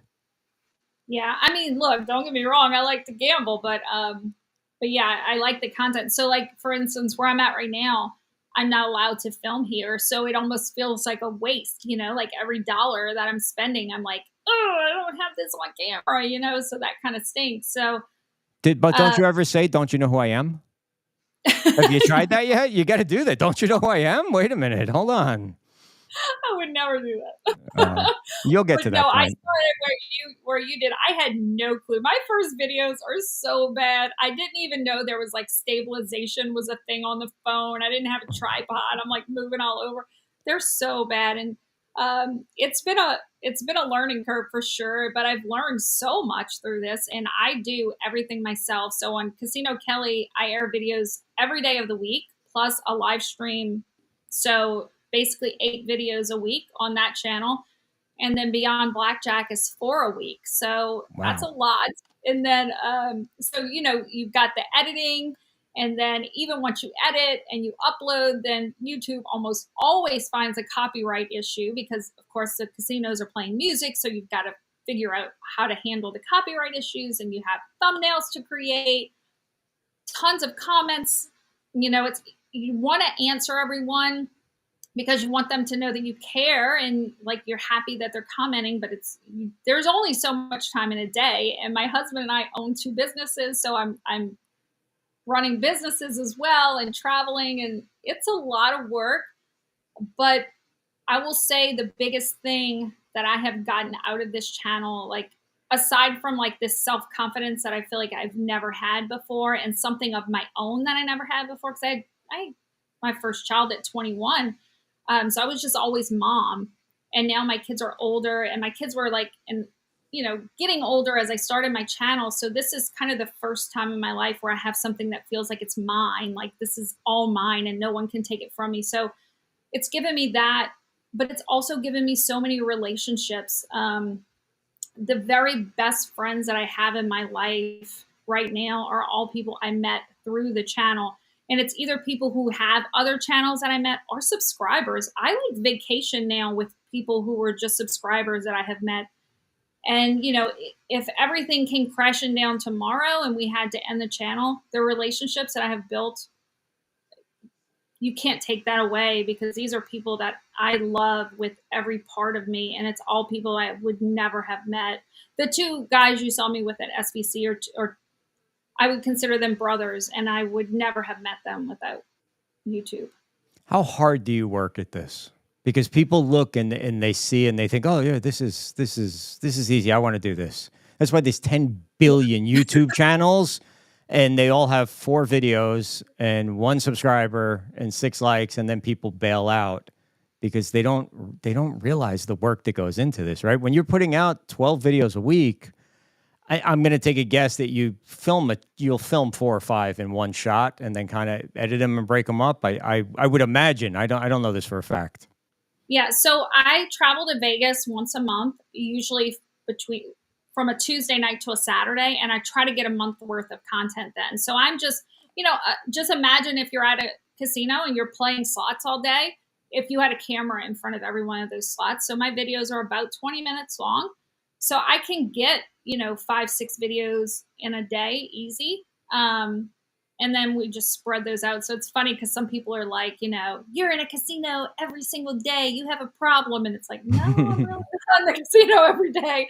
Or someone, I think a couple days ago, was like, I asked you when you were going to be at Yamava and you told me not for a while and you have a video there today. So you're a liar. And it's like, no, I filmed that last month because it takes time to edit. Like people just don't understand. And I didn't understand the amount of work. I really thought too, like it's just a camera, but when I get up in the morning, I usually wake up around 7:30. I get my coffee and I'm drinking my coffee at my computer in my office. And, aside from like maybe walk into the kitchen to grab some food to take back to my computer, I don't stop until probably 8 or 9 at night. And that's just consistently pretty much every day other than when we're traveling. It's a lot of work. But it's something that I love doing, so I don't hate it. But I can tell you, I haven't watched TV in the last 2 years because I just can't. I don't have time to. There's no time. Yeah, but I love what I'm doing, and I see the rewards that come from it, so it's worth it to me. But I would definitely say, it's not a moneymaker, especially the kind of content we do because we have to gamble to get content, right? And we all know, casinos aren't built on winners. So what I make on YouTube barely covers my content, but the kicker is I have to pay taxes on that money and I can't deduct the money that it costs me to make the content. So it's kind of like a double kick in the butt because you're losing gambling to get the content and then you're losing again because you got to pay the government on the money you made from the content. So you have to have another thing in this that you love. And for me, it's just, like I said, the relationships and the people. So, I will do it for as long as I can. And I'm blessed that I can do it. Couple of sort of rapid fire questions because I don't want to keep you too long. But your favorite Vegas casino? If you're out there once a month, you have to have a favorite one. So Resorts World for sure. Unless I'm looking for video poker, then I will pick any Stations casinos because Stations casinos have the best video poker choices. What? Okay, choices. Have you any quirky thing? So I love video poker. I don't know. Maybe 15 years ago, I discovered video poker, and I'll go to Vegas for 4 or 5 days. Nothing but video poker. I will not spend $1 anywhere else. But I have this theory, especially at the Flamingo, is that if I get up early in the morning, don't gamble at night because everybody's down there gambling at night and the machines don't pay out. But if I go at 4 or 5 in the morning, the casino's empty, they have to pay out at some point. So that's when they spit out the winners. And it actually has worked for me from time to time. I know it's completely in my head and I'm a screwball, but do you have anything like that where you say, you know what, I know that I have to do it on this machine? Or I see people, they'll put $5 in, play the 5, hop right to the next machine, play 5, hop right to the next machine. Are there any? So we all, as gamblers, we all kind of have those crazy superstitions, even though we know they're not rooted in reality, but we're wired to see patterns. So we're only going to notice the things that, work in our favor, right? It's confirmation bias. And we know that, but even knowing that, we still do those things anyway. But I will say this is a new one for me and it's kind of weird. But my last three trips to Vegas. Okay. My last trip to Vegas, I hit two $20,000 jackpots on video poker. One on the first day, one on the last day. The trip before that, I hit a $10,000. Two $20,000 jackpots? Yeah. All right. You're definitely not betting those single mom with 2 kid nickels anymore. No, that was $5 denomination single line at the bar. Nice. At the bar tops. Video poker on double bonus, both of them, right? Royal flushes. So holding 2 cards, both of them. So 2 $20,000 hands that time. Trip before, I got a $10,000 hand, again, at the bar top. The trip before that, I got another $20,000 hand for his kicker, single line at the bar. And I hit an 8,500 on bonus streak. But here's the thing. every one of those hands, I had just got a mojito. So now the bartenders, Oh. so the last trip that I was there and I hit the 20,000, I was like losing. I was like, like $800 down. And the bartender came up to me. He said, Kelly, you need a lucky mojito. He handed me the drink.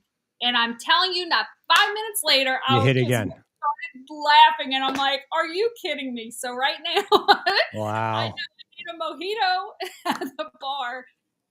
And a big hand is coming. Was that at resorts or was that at a station? So all of them were at Resorts World, except the very last one was at Fountain Blue at the sports bar. There's only video poker at the sports bar at Fountain Blue. And so we were there. We went there for dinner and hit that 20,000 there. What are your goals with the channels? What do you, because to have the drive and to do this as much as you're doing it and to spend all of your time making content, producing content, editing content, you have to have a goal. So my goal was to kind of get into the industry. So early on in my channel career, I got a job with a startup company in the industry and just kind of met a lot of people in the industry and learned more about kind of the back end of how things are made and how things work. And I just fell in love with it.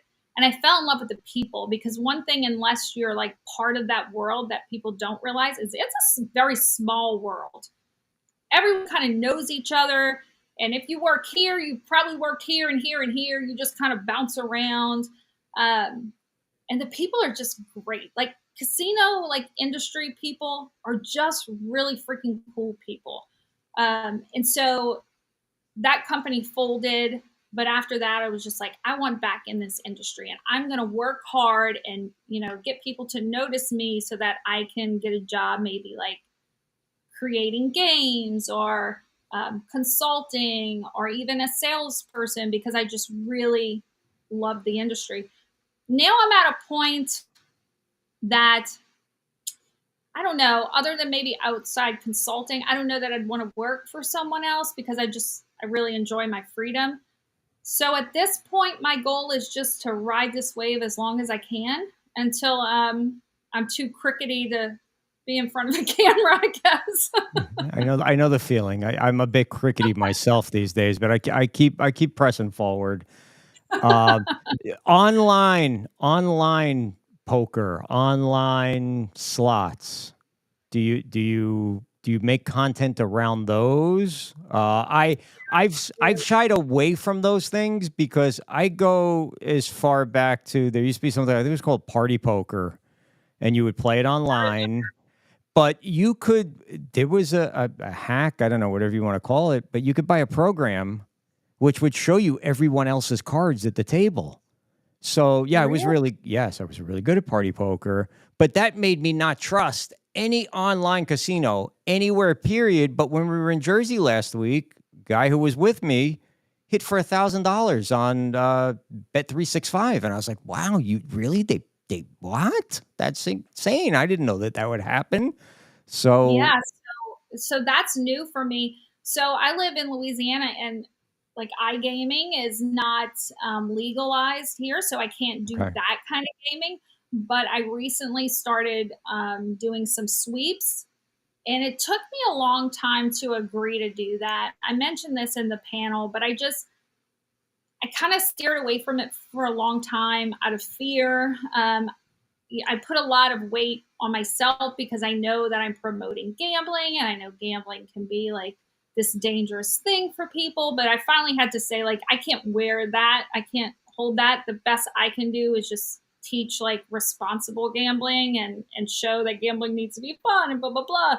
So I agreed to do these sweeps things after kind of looking into it. And, I've had a lot of fun with it because it's really, the games are really interesting and way more innovative than what we're seeing in land-based casinos. So land-based casinos, it's the same old slot games, right? Everybody's doing a 6-thing hold and spin. Every now and again, they'll put a twist on it. Oh, you only need 5 balls. That's as far as we're going to go. But in the online space, they're really doing some cool and innovative things. which I think is kind of interesting because you wonder like which one of those are going to finally make it into land-based casinos. Also, the RTP is higher on these online casinos, which is kind of cool. You can usually see the exact payout percentages. If you go to the info, it'll tell you the RTP or it'll tell you the exact volatility, all that stuff that's kind of hidden That's in good land-based. information. I didn't know it was there. Yeah, it's there. If you go to the info on the game, depending on what platform you're on, right? So like McLuck, for example, will just show the volatility. As soon as you click the game, it'll show like low, medium, high, or very high. I think High Five Casino, I believe it's High Five. If you scroll all the way down, it'll show you the exact RTP. I mean, those are like really cool things that I don't know why like casinos hide from players. I always kind of argue against that because I think I always relate that to video poker. Again, this is kind of off topic from what you were saying, but I relate it to video poker that if you want your money to last, you're going to get on bonus poker. If you're going for a big hit, you're going to get on triple double. But if you lose your bankroll quick, you're not going to be pissed off at the game because you made the choice to get on the most volatile game, right? So I always wonder why they don't like do the same with slots. But for whatever reason, it's like this big secret in land-based casinos. But at least online, they give you that information. So I do appreciate that. But the audience has been, they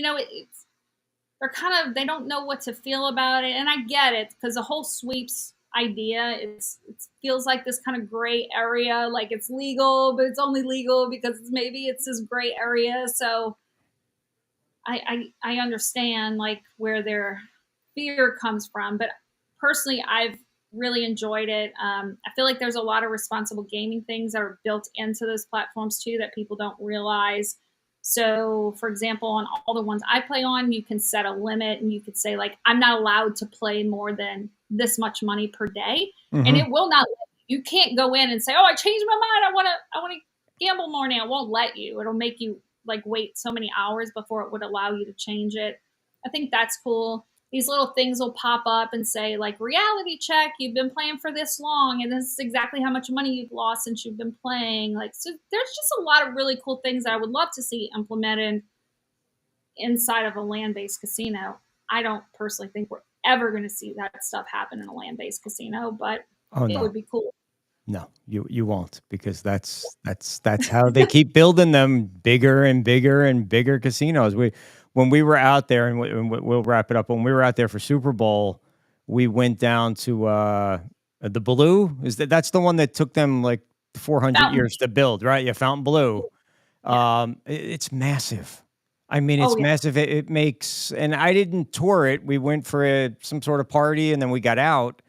But I mean, it made the MGM look like a Motel 6, at least from the outside when we pulled up at night without, inspecting the entire building. It was crazy. Look, all right, so tell everybody where to find you, not just on YouTube. We know Casino Kelly and then Beyond Blackjack, but where can we follow you other places? So those are really the best places. I do post on Instagram at The Casino Kelly because someone already had Casino Kelly. So it's The Casino Kelly. I do have Facebook, but Facebook is, it's awful. No kids use Facebook anymore. We work with a bunch of young journalists, and when we set them up, we say, give us your Twitter, give us your Instagram, give us your Facebook. None of them have a Facebook. Well, it's awful for content creators because like my Facebook, for example, took me a good 2 years to get an audience base and get monetized. I've got, I think, 23,000 followers there. And then just out of the blue, with no warning, they like demonetize you and unrecommend your channel. In other words, they won't share it with anyone. And there's zero recourse. Now there's probably 5 or 6 other channels out there with my name that have literally taken and stolen every one of my videos off of YouTube, and they're getting tens of thousands of views. They're making money off my content, but I can't make money on my own content. So I really don't choose to support them. So the best place to find me is on YouTube until someone can fix platforms. Understood. Look, I appreciate you coming on tonight. I feel like that we didn't even get to like 1/100th of what I wanted to talk to you about. So hopefully you would consider coming back sometime in the future. Oh, absolutely. But Anytime. You send me an email and say, hey, come on, and I'll be here. We loved having you. Casino Kelly, follow her on YouTube. You can follow her on IG too, but it's The Casino Kelly on IG, right? And then Casino Kelly and Beyond Blackjack everywhere else. We're going to take a quick break. When we come back, wow. I don't know if you can hear it on your end, but we're going to take a quick break and we'll be right back with Looch on Ice after these words. Kelly, thank you so much. Bye. Right now, our country feels divided, but there's a place where people are coming together. I gotta tell you, I was nervous to talk to someone so different than me. Me too, but I'm glad we are. Love Has No Labels and One Small Step are helping people with different political views, beliefs, and life experiences come together through conversation, and it feels good. Wow, your story is so... Interesting? Yeah. When people actually sit down, talk, and listen to one another, they can break down boundaries and connect as human beings. At lovehasnolabels.com/onesmallstep, you can listen to amazing, life-changing conversations and find simple tools to start a conversation of your own. I know one thing. This conversation gives me hope. It gives me a lot of hope, too. Take a step toward bringing our country and your community together by having the courage to start a conversation at lovehasnolabels.com/onesmallstep. A message from StoryCorps, Love Has No Labels, and the Ad Council. People do some pretty cool things in their 40s and 50s. Why should saving for retirement be any different? I mean, they go back to college, learn new instruments, start skateboarding. Whoa! Okay, maybe that one's not for everybody, but saving for retirement is. With aceyourretirement.org, you can get on track with your retirement savings no matter your age. Just have a 3-minute chat with Avo, the friendly digital retirement coach from AARP. You'll get personalized recommendations based on your input that are easy to understand and work with your lifestyle. It's quick, easy, and free. Plus, it's sponsored by AARP, so you know they got your back. Woohoo! Gnarly move, Dad. Thanks, sweetie. So wherever you are in your retirement savings journey, head to aceyourretirement.org and start chatting with Avo today. That's aceyourretirement.org. A message from AARP and the Ad Council. This is the story of a very special woman. In a matter of seconds, she turned herself into a great mathematician or an entrepreneur. Her knowledge was limitless and still is. She could also make monsters disappear, especially those that lurked in the shadows under the bed. Once, this woman put back together a teenage girl's broken heart, which had been shattered in 1,000 pieces, just by giving her a bear hug. She masqueraded as a regular person at work, but as a superhero at home. Everyone knows her as Gabriella. I still call her Mom. Your hero needs you now, and AARP is here to help. Find the care guides you need to help, complete with tips and resources at aarp.org/caregiving. A public service announcement.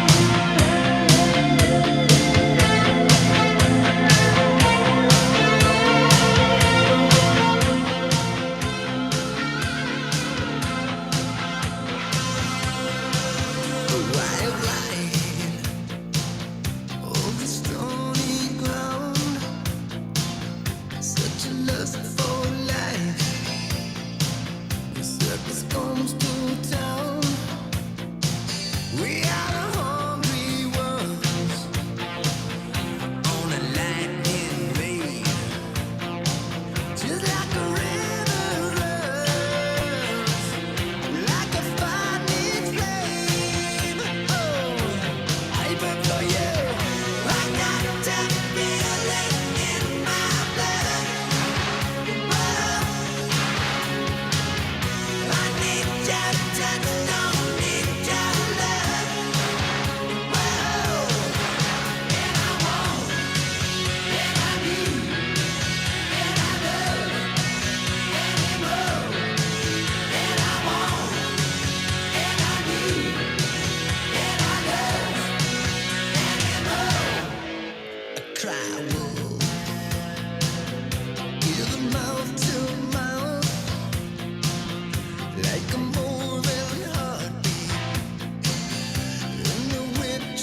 We know. We know.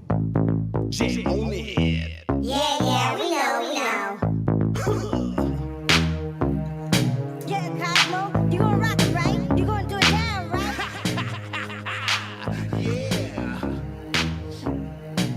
Yeah, Cosmo, what's the name of this again? I forgot. Jam on in.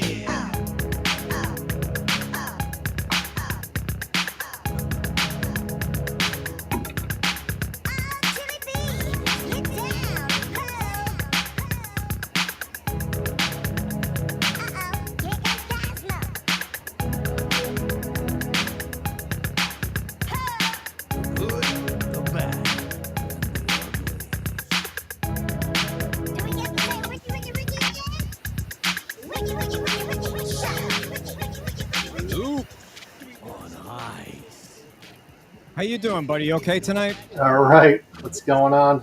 We were worried about you, Val. We didn't know Oh, what yeah. your mental state would be like tonight. How's the dog? You weren't kicking the dog last night, were you? No, it was not a good night. That's for sure. You guys were right there on the cusp. Oh, yeah. And now you got to be a little bit nervous, huh? Yeah. It's definitely the momentum shifts, man. I have a feeling it's going 7 at this point. Yeah, it's become much more of a series than anybody anticipated it just a few days ago. Sure. Because look, even before last night, they were tied, minutes left, and everything looked like it was going to go their way. Yep. And now you're looking at Florida maybe closing out tonight, and then the Rangers having to go 7. Eesh. Yeah. Yep. No rest. What went no rest.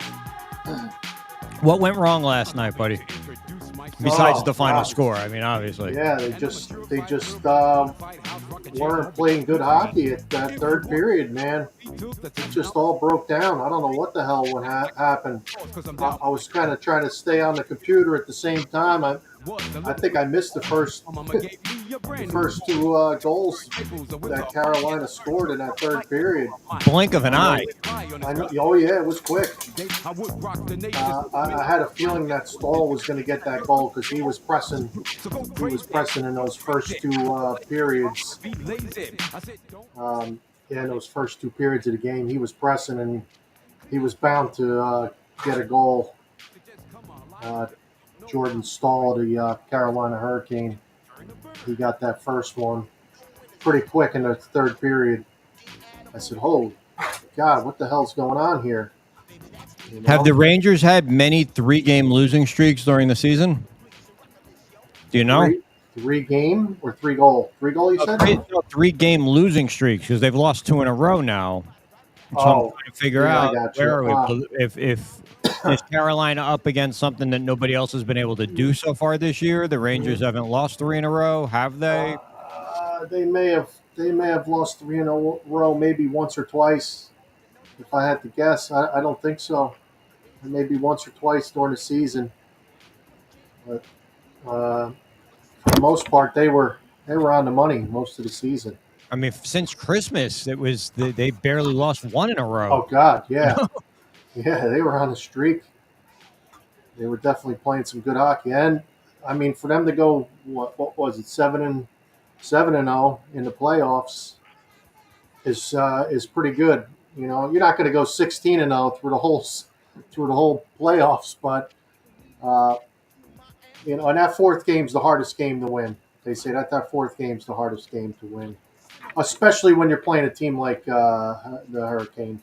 They're not a pushover. They were right behind the Rangers in the standings. So, you know, I think the Rangers got them as far as goalie wise. You know, they're more of a well-rounded team. The Hurricane, the Rangers got probably 3, 2.5, 3 lines of good players. But I think Carolina's got more of a well-rounded team. What Carolina has right now is extreme momentum, right? Yeah. Oh, yeah. And going back to Raleighwood, is going to be tough because those fans are brutal there. Rangers lost 4 in a row. Joe Q said. January. Yep. Okay. Thanks, Joe. Yeah. Oh. So do you feel like the Ranger fans, the New York media got really too cocky after they went up 3-0? Because I read the New York Post daily. After Bleacher Brothers, I go to Bleacher Brothers first, and I go to the New York Post second. Right. And the New York Post had a fork in the Hurricanes. They were finished. It was over. And they were talking about, can the Rangers go undefeated? I literally read that in the New York Post. Yeah, I mean, I didn't see it that way. I kind of had a feeling they weren't going to go down easy, Carolina. I mean, the first couple games went to overtime, so it is what it is, man. Right now, just gotta hope that the Rangers come back. Well, I'm not getting ahead of myself for Game 7, but maybe they could pull it off in Carolina. And upset Carolina in Raleigh. When is Game 6? Tomorrow? Game 6 is Thursday. Okay. And Game 7 would be on Saturday in Madison Square Garden, at Madison Square Garden. So I'm curious to see if they pull Shesterkin in Thursday's game, give him a little bit of a rest, and then play quick on Thursday, and then play Shesterkin back on Saturday. Do you think that's a good move? I don't know, man. I don't like that at all, bro. Yeah, I mean, he had 40-something shots in that double overtime, or 50-something shots in that double overtime. So he's seen a lot of work, a lot of action lately, which shouldn't. I mean, they got the extra day with playing on Thursday, so he should be all right. I say stick with Shesterkin. There's a lot of people talking about, I've been on social media and, pull him. Should the Rangers pull Shesterkin, play quick, give Shesterkin a little bit of a break. Well, that's what Carolina did. They pulled their goalie for a game, and they went back with their original goalie. And did it help them? I don't know. Obviously, it may have, because they beat the Rangers twice. So I got hockey news out of Florida. The Panthers just tied the game. Yep. 1-1, 13:37 to go in the second period. Yeah. Florida can put it away tonight. Their Boston Bruins are without Brad Marchand, who what happened there? Took a hit from Sam Bennett in the game 2, I think it was, or 3. Game 3, Sam Bennett hit Marchand, or Marchand went to hit Sam Bennett. Sam Bennett stepped out of the way a little bit and swung his hand and hit Marchand in the face or in the head. So Marchand's been out for 2 games. He missed the game, the last game, and he's missing tonight's game. So that hurts Boston a little bit.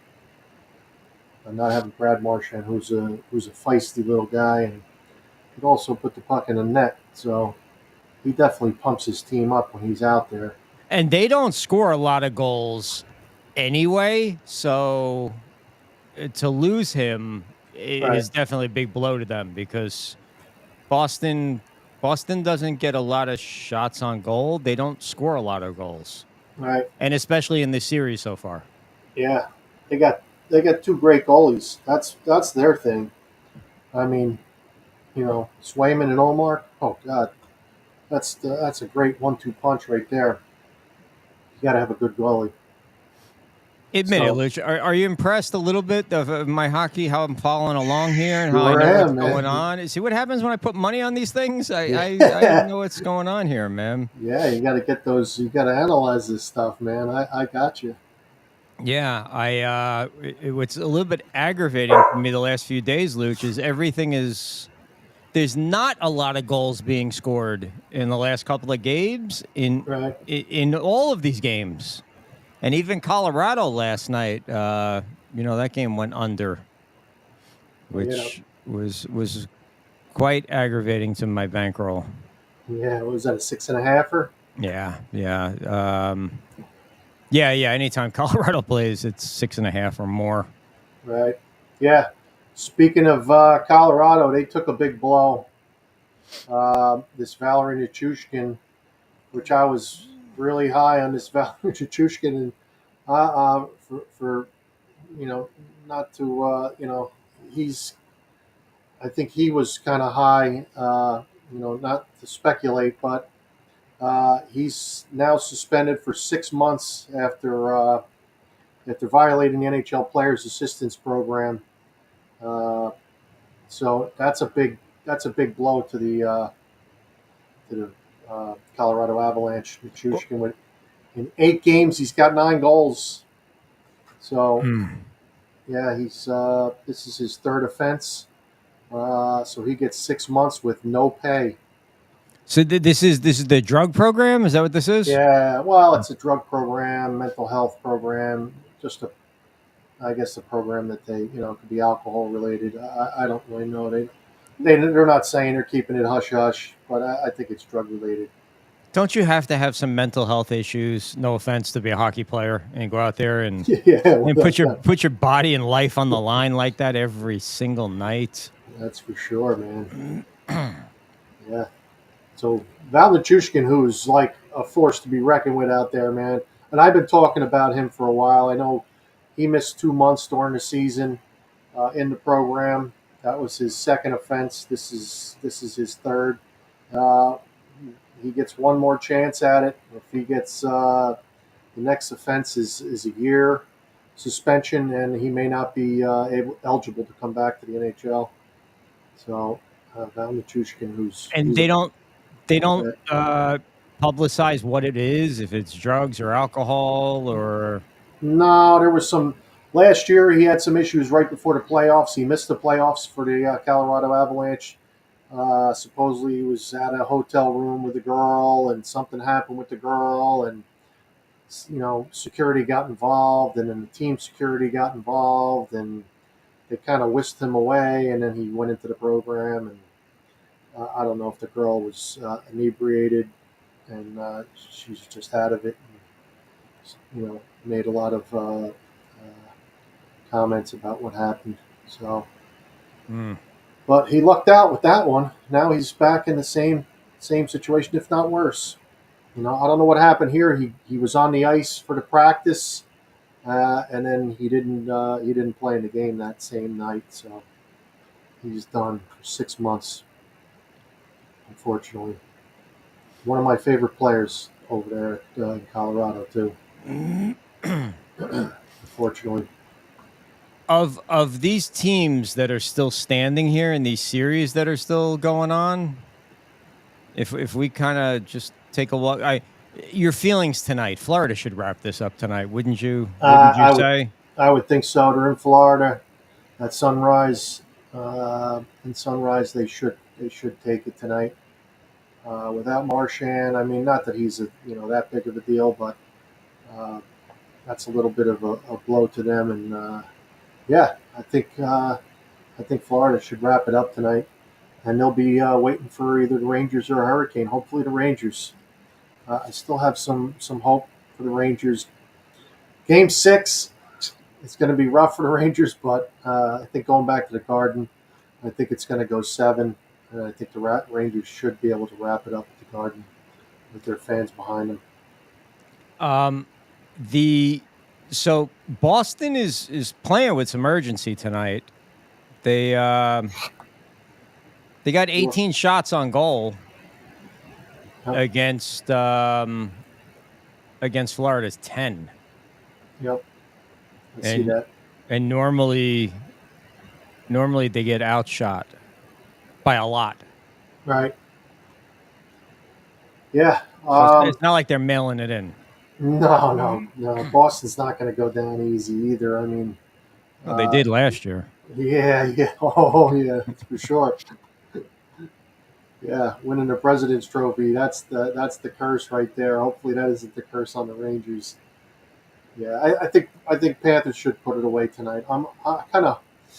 I'd like to see it go another game to give the Rangers some more time. You know, maybe the Florida Panthers get beat up a little bit, but it is what It is what it is. Whatever. You know, if they rest, sometimes they get a little cold. Who knows? I was going to say, did the Rangers get too much rest after the first series? But no, they came out and won the first 3 games. So. Right. Yep. No, I think they just got too comfortable with being up 3-0, 3-zip. And what happened with our boy Remke? He got benched? They did sit him for they did sit him for a couple games. Boston 2-1. They tried to put in Philip Hedl, which is one of their top guys, was out with concussion. Didn't think he was going to be playing, and they put him in. And then he woke up the next day not feeling well. I guess I don't know. They're kind of keeping it hush hush with him too because of all of his concussions. Hopefully, it's not concussion related. But you're waking up the next day after playing a game, and you're not feeling well.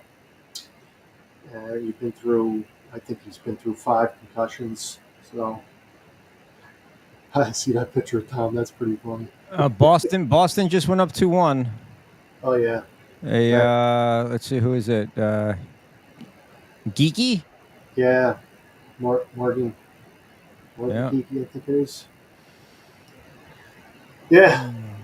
So, we could go to the West if you want to talk about teams in the West. You got Vancouver Canucks, and the Oilers. I'm a little surprised at that series. Canucks are up 2-1 in that series. There's Tom. Nice. I like that Remke jersey here, Tom.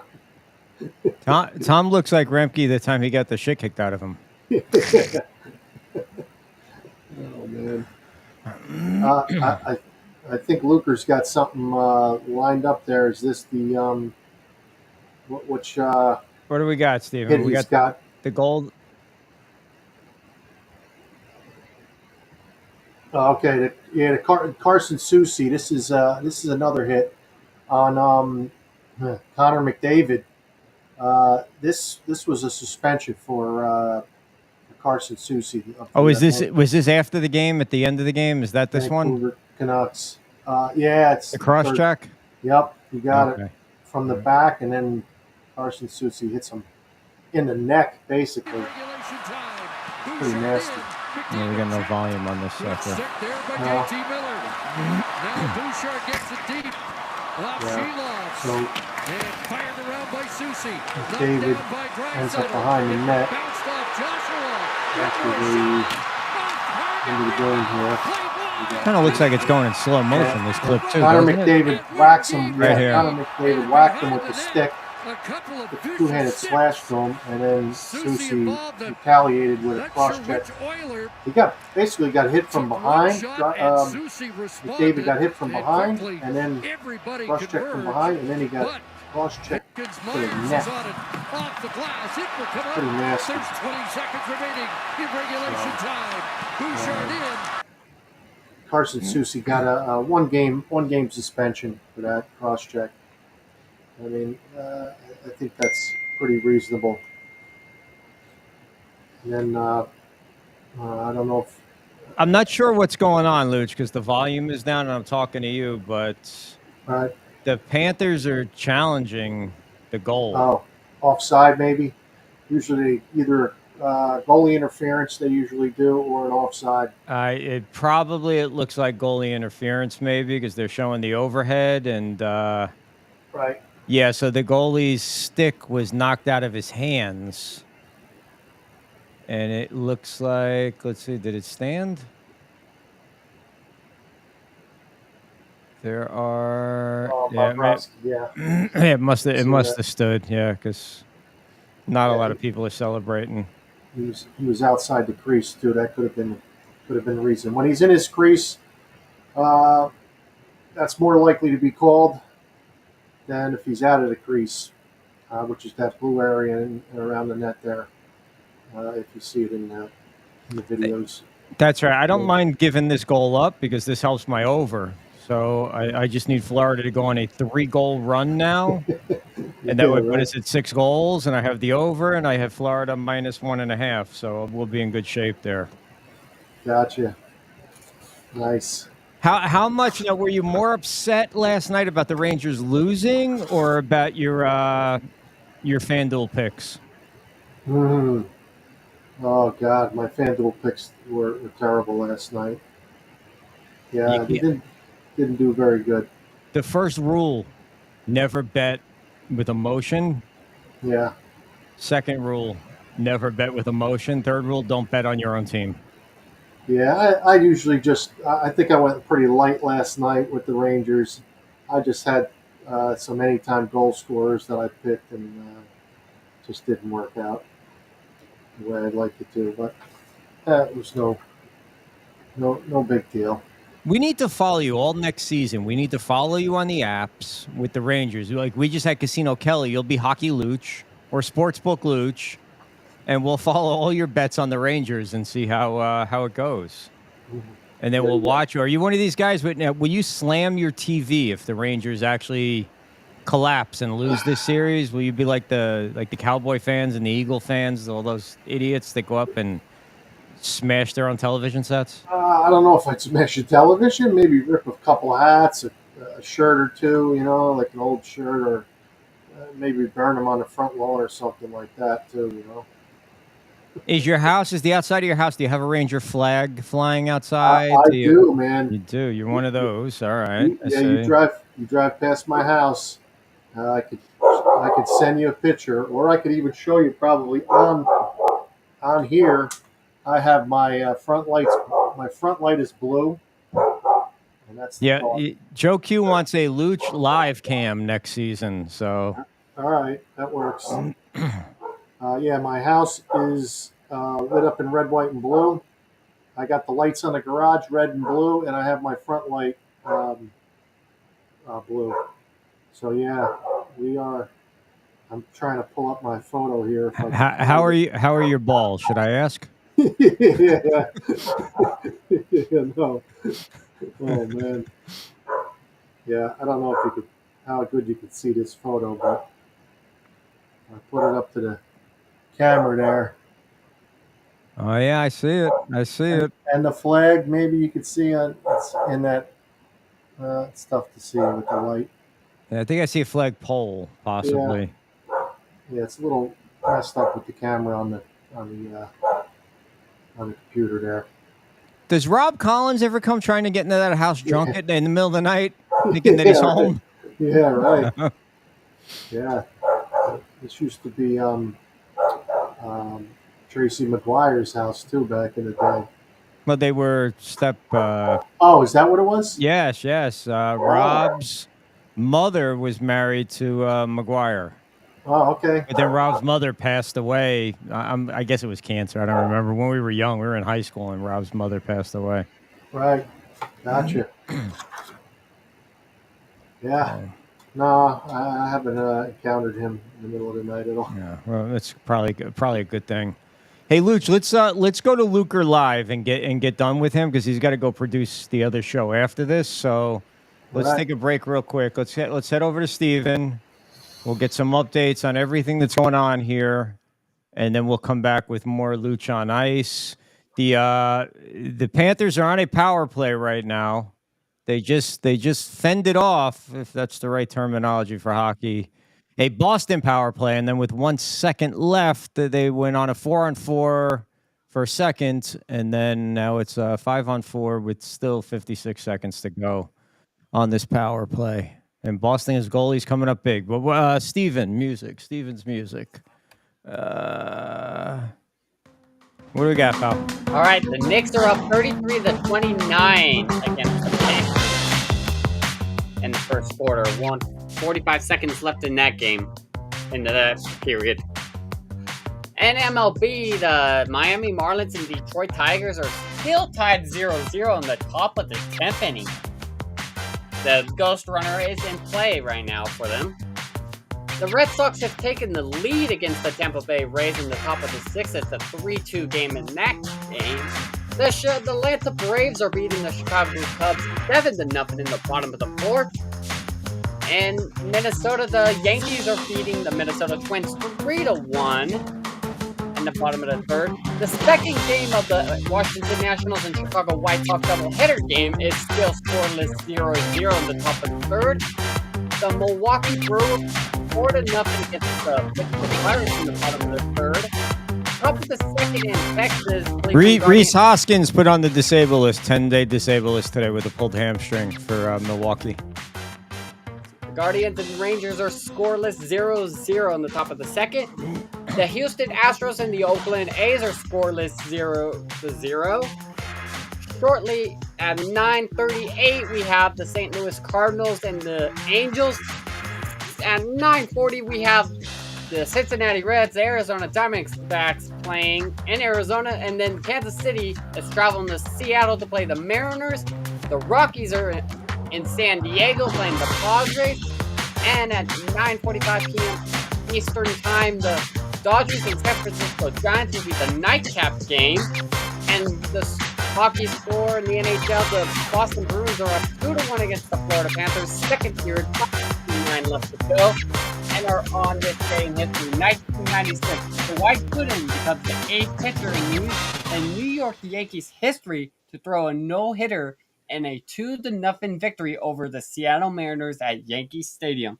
And that is your sports update. All right, we will be right back. You're listening to the Bleacher Brothers Show on 102.9 The Game. Right now, our country feels divided, but there's a place where people are coming together. I gotta tell you, I was nervous to talk to someone so different than me. Me too, but I'm glad we are. Love Has No Labels and One Small Step are helping people with different political views, beliefs, and life experiences come together through conversation, and it feels good. Wow, your story is so... Interesting? Yeah. When people actually sit down, talk, and listen to one another, they can break down boundaries and connect as human beings. At lovehasnolabels.com/onesmallstep, you can listen to amazing, life-changing conversations and find simple tools to start a conversation of your own. I know one thing. This conversation gives me hope. It gives me a lot of hope, too. Take a step toward bringing our country and your community together by having the courage to start a conversation at lovehasnolabels.com/onesmallstep. A message from StoryCorps, Love Has No Labels, and the Ad Council. People do some pretty cool things in their 40s and 50s. Why should saving for retirement be any different? I mean, they go back to college, learn new instruments, start skateboarding. Whoa! Okay, maybe that one's not for everybody, but saving for retirement is. With aceyourretirement.org, you can get on track with your retirement savings no matter your age. Just have a 3-minute chat with Avo, the friendly digital retirement coach from AARP. You'll get personalized recommendations based on your input that are easy to understand and work with your lifestyle. It's quick, easy, and free. Plus, it's sponsored by AARP, so you know they got your back. Woohoo! Gnarly move, Dad. Thanks, sweetie. So wherever you are in your retirement savings journey, head to aceyourretirement.org and start chatting with Avo today. That's aceyourretirement.org. A message from AARP and the Ad Council.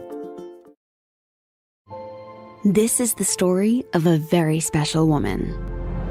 In a matter of seconds, she turned herself into a great mathematician or an entrepreneur. Her knowledge was limitless and still is. She could also make monsters disappear, especially those that lurked in the shadows under the bed. Once, this woman put back together a teenage girl's broken heart, which had been shattered in 1,000 pieces, just by giving her a bear hug. She masqueraded as a regular person at work, but as a superhero at home. Everyone knows her as Gabriella. I still call her Mom. Your hero needs you now, and AARP is here to help. Find the care guides you need to help, complete with tips and resources at aarp.org/caregiving. A public service announcement brought to you by AARP and the Ad Council.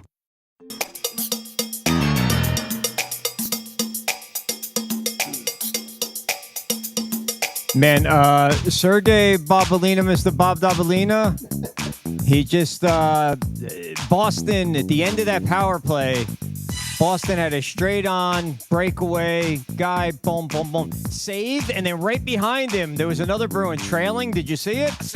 And he turned them both away, man. It was beautiful. Nice. It was beautiful. Bobrovsky. He's the man. He's a good goalie. I like calling him Bobolina. It's fun. I need that song, Bob. I gotta write that down. I gotta download. I refer to it way too much, Bob Dobolina. Anybody can spell Dobolina for me. Dobolina. All right, cool. All right, so how glued to all these games are you? Are you just glued to the Rangers? This camera's much better, right? This angle. Yeah. No, I'm watching some of the other games too. I like the Dallas. I like the Dallas Avalanche game. I know we had talked about this other guy on Dallas. I think your grandfather has the same name or something, right? Oh yeah, Johnson. I was only joking with that. Yeah. Yeah, this Wyatt Johnson, man, he's been playing great. Right. Wyatt. He's playing great for Dallas. Young kid, 21-year-old, putting the puck in the back of the net. I love it, man. I've been high on this kid for a long time. Is that series over 3-1? And it's in Dallas. They're going back to Dallas for game 5. Yeah. Yep. Yeah, I'm going to say that this one's in the books, but like you never know in the playoffs, man. Like I said, that fourth game is the hardest one to win. But Dallas is a powerhouse, and they're on fire. And then with the Colorado Avalanche losing Nichushkin now, they do have another player coming back, who's another star player, Jonathan Drouin. So as Nichushkin is heading out, Drouin is heading in. So I don't know if there's enough time for him to make an impact and for him to come back from a 3-1 deficit, but it'll be interesting to see that. That's another game that's on, I think, tonight. Yeah. Oh, no, that's tomorrow night. Tomorrow night. Yeah, that's tomorrow night. Tonight's other game is the Canucks at the Oilers, with Vancouver leading that series 2-1. So I'm on FanDuel right now, Looch, and the Stanley Cup odds at this second have Dallas as the favorite at plus 220. The Panthers at plus 270. And then it jumps to the Rangers at plus 500. Do you have anything on the Rangers at plus 500 at this point? What do I have a bet on that? Yeah. No, I actually bet on the Avalanche to win it. This is going back a couple weeks ago. I put it in as a kind of as a long shot. What were the odds when you bet them? Do you know? I'm not sure. I have to look. They're plus 3,200 right now. Oh, wow. And then Boston is plus 3,500. It was plus 550 at the time. Wow. Yeah.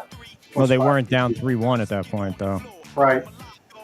And the Hurricanes, were the odds were the favorites at plus 400. But I guess since they lost that was before they lost the first 3 games to the Rangers. So I'm sure those odds are different now. Yeah, they're plus 900 right now. Yeah. I mean, it almost seems like a really good bet at this point.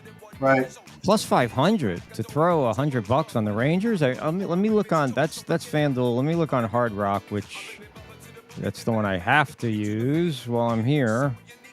Let's take a look over here and see. I would imagine they would be the same, but sometimes they're not. Hockey, NHL, and team futures. Oh, see, this app is so bad that they're not even. I can't get them. Okay, let's see. Here we got Western Conference. No, I don't want conferences. I want the entire thing. The Rangers is minus 250 right now to win their series. You see, I can't even get the friggin' odds down here. This app sucks. You suck balls. Suck my white ass! Exactly. Yeah, kind of sucks, but it is what it is. Yeah, my hopes are for a Rangers Florida Panthers series and a Edmonton Oilers and the Stars. That would be nice. If we get a Panthers Rangers, is there a possibility that we cover all of those games live? I mean, I can handle the Panthers down here, and you handle the Rangers up there. Sure. Why not? Maybe you and Jimmy can, or you and Ron. Ron doesn't sing for any of these teams, right? No, Devils. He did once. No. That didn't help us. No.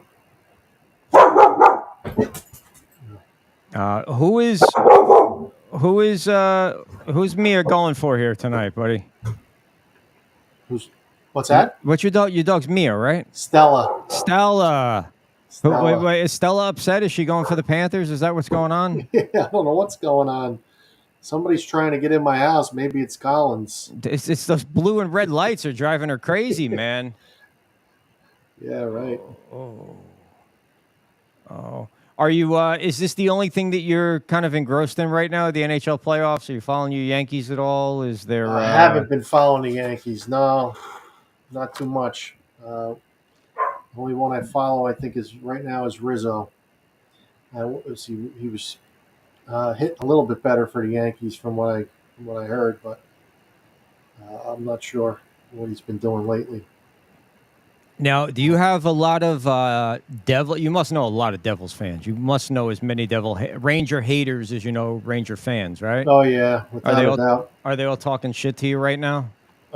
Yeah, I'm hearing it. I'm hearing it from Flyer fans and from Devil fans. Flyer fans. Yeah, Flyers. Their team didn't even make the playoffs. They need to shut the hell up. Those Philly fans. Joe Q is like the only Philly fan that I like, other than my daughter. Yeah. But she only likes the Phillies. Yeah, my neighbor across the street's a Flyers fan, and his brother always gives him a lot of crap because his brother's a Rangers fan. They're always texting back and forth. He's like, you're the only Ranger fan that I like. He goes, because you don't brag about it. You don't, give me crap about it. So he's. Is that your bobblehead collection there, Looch? What is that, buddy? Yeah. Oh man. All right, so we know that you have superstitions and things that you do. And last night you were out on the deck, right? Is that where you were? You were watching the game on the deck last night. Yep, so I'm assuming no deck tomorrow night, right? No. Where were you? Where were you the game before that? When the Rangers lost in the waning moments of the game. Oh, I think we were out on the deck that night too. Actually. Why would you go back to back on the deck? I don't know. We didn't think it was. This is all your fault. I know. After further investigation, the call has been overturned. This is all your fault, bro. Yeah. No, it's coming back in on Thursday. We're going in the living room or the den. Instead of benching Shasty, they need to bench you for friggin' game 6. Yeah. No, that's a rough one, I know. How much does home ice advantage play a role in hockey? Is it as much as baseball, football, less? What's your opinion on that? Personally speaking about the Rangers, I love when the Rangers are at home because the fans get into it. I mean, going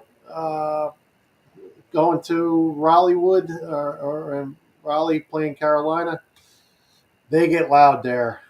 The last few years, they've definitely turned it up a notch.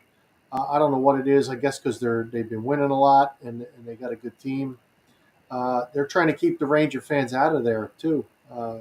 From the last this series, they put a hold on any Rangers fans from out of state buying tickets. So I think it was just 3 states that were allowed to buy tickets. I think it was North Carolina, South Carolina, and maybe Virginia. They didn't do a 76ers game where they went around and bought all the empty seats themselves and then handed them out to homeless people on the streets, did they? No, I don't think so. That's what the Sixers did. Oh, Keep the Knicks fans out. Wow.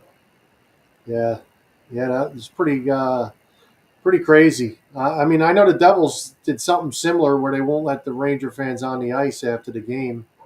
You know, when you bring when you buy a group outing at the, when the Rangers play the Devils at the Prudential Center. Okay. After the game, those groups would go out on the ice, and a lot of times they were Ranger fans who would go out on the Devils' ice, take pictures and whatever. And the Isn't Devils that cut isn't that that a out. cancelable offense in today's world? You know what I mean? Isn't that sort of like being a homophobic or racist or Yeah. ranger phobic or devil phobic or whatever it would be? I don't know. Yeah, Joe, I mean, Joe would know the correct terminology. right. Yeah, no, we did it. Me and my wife and my two daughters, we went on the ice there after the game, and then shortly after that, they cut it out. The Devils fans got mad, and they started getting on the ticket sales, the group ticket sales employees, and the Devils cut it out towards the end of the season. All right. Predictions. When we talk next on Thursday night, what are we going to be talking about? Are we talking about Game 7 in the Rangers series? Are we going to be talking about are we going to be watching a Game 6 in the Panther series? Will the Avalanche be finished? Thursday, right? Is that what we're Thursday. talking? Yeah, that's going to be Rangers game that night. That'll be Rangers game will be Thursday? Yeah, Thursday night. They get game 6. An extra day off, huh? Yeah. Oh boy. We might have to figure something out for that night. Oh no, buddy, you're in, buddy. This is the last scheduled night we got in a while. So I know, I got you. I might have to put it up on my screen next to my my computer or something. This is what we need. We need Looch live that night. We need the cam on you. You're up in the corner. You're gonna be like this. Watch. Here's what I'm gonna do. I'm gonna take him. I'm gonna take this knucklehead in the shopping cart here or whatever the hell he's in. Put it up there, and we'll put just like this Looch cam watching the game during the whole show. All right. So we'll have all the other guests on that we're gonna have, and we'll just watch your reactions. All right. Although we can't put it there because I can't see it because it's behind, but we'll put it somewhere down in the bottom, and we'll have it like that. That's what. Can we pull that off? Sure. That would be. We will discuss that. That sounds like could work. Yeah, well, that's been discussed, Looch. All right. Discussion is over. That's it. The jury has spoken, man. All right. Speaking of the jury, that's funny you bring that up. Yeah. The 5 Canadian players from the 2018 Canadian junior team, they are going to find out when their trial will be. There's a hearing on June 11th for the 5 players. One being Carter Hart from the Flyers. You got 2 New Jersey Devils players, Michael McLeod and Cal Foote. And then you have Dylan Dubé from Calgary, and then another player, what the heck's Fermenton or whatever his name is. He was a player in Switzerland or something. Mm-hmm. So these 5 players are going to be going on trial for sexual assault on a girl. Doesn't it make sense though that one of the guys played for the Flyers, 2 of the guys played for the Devils? I mean, doesn't that just make sense? No Rangers in there. No. No Panthers. No Islanders. There are a few other players that weren't named, but I don't think there's any Rangers in there. So they'll find out their fate probably in the fall sometime. They're saying there's not going to be a trial date until probably after the fall. So, buddy, let me ask you this: if and I don't think it's going to happen. I think the Rangers are going to come through and they're going to win this series. Right. Next series is a whole nother ball game coming up. But if the Rangers were to get eliminated, you will keep covering hockey through the final goal of this season for us, right? Yeah, I'll pick a team that I'm going to go with. It's not going to be the Hurricane, especially if they beat the Rangers. If the Hurricane end up beating the Rangers and they play the Panthers, I will jump on the Panther bandwagon for a short time. Yeah, I got my Panther shirt sitting right over there. I was going to put it on for you tonight, but I figured, not tonight. Tonight's the wrong night. You're in bad shape already. Yeah. Let me recover a little bit. I'm kind of just getting over it. It was not a good night. I was just, oh God, I was at my wit's end. Even my wife was mad. My daughter got mad too. It's rubbing off on them. So I had my daughter was at work and she was watching it on her phone. She's texting me saying, "Dad, how can I watch the game on my phone? Do you have a website?" I said, "Sure." Sent her a website. She was sitting at work watching on her phone. Hopefully Maybe her we'll boss start is not listening. We'll start bootlegging them on Bleacher Brothers. There'll be a special page on the secret page. Only subscribers and VIPs know about, where we'll bootleg all the fights and the games and everything that we get a bootleg on there. Yeah. All right. Well, Looch, we know that you're at least going to be able to relax until we see you again Thursday. Yep. The game starts at 7, I believe, on Thursday. Yeah. So we'll get that camera up and ready. Maybe we'll bring you on a little bit before, and then we'll just be watching you. Will there be like pasta fazool and antipasta salad and lasagna and eggplant rollantini all over the house too, or no? Yeah. All right. Sure. Nice. Hey, let's thank Casino Kelly for coming on tonight. She was awesome. Make sure you follow Casino Kelly on YouTube at Casino Kelly and Beyond Blackjack, and then follow her on Instagram at The Casino Kelly. Ron Johnson, the captain, spent the first few minutes with us tonight. He'll be coming out with a show here with Rock and Reese in the near future on all the Bleacher Brothers Sports Network streaming stations here on 102.9. Stay tuned for the La Stella report next. One thing that you will definitely not see on any of the Bleacher Brothers stations, and truthfully, you won't see it anywhere, not even on Twitter, because he was thrown off of Twitter again. Who the hell gets a lifetime ban, sneaks back in? That's like sneaking out of Alcatraz and then committing another crime and getting sentenced back to Alcatraz. I mean, it's absolutely insane. But, you will not see this doofus. Really, you won't see him anywhere anytime soon, period. But stay tuned for the La Stella report next. For Looch, for Luker, for Tom, I'm AJ. Appreciate you tuning in, and we'll be back tomorrow night at same time, same place, and Looch live cam on Thursday night. You guys got to tune in for that. All right, so that's it. We're out, Looch. All right, guys. All right.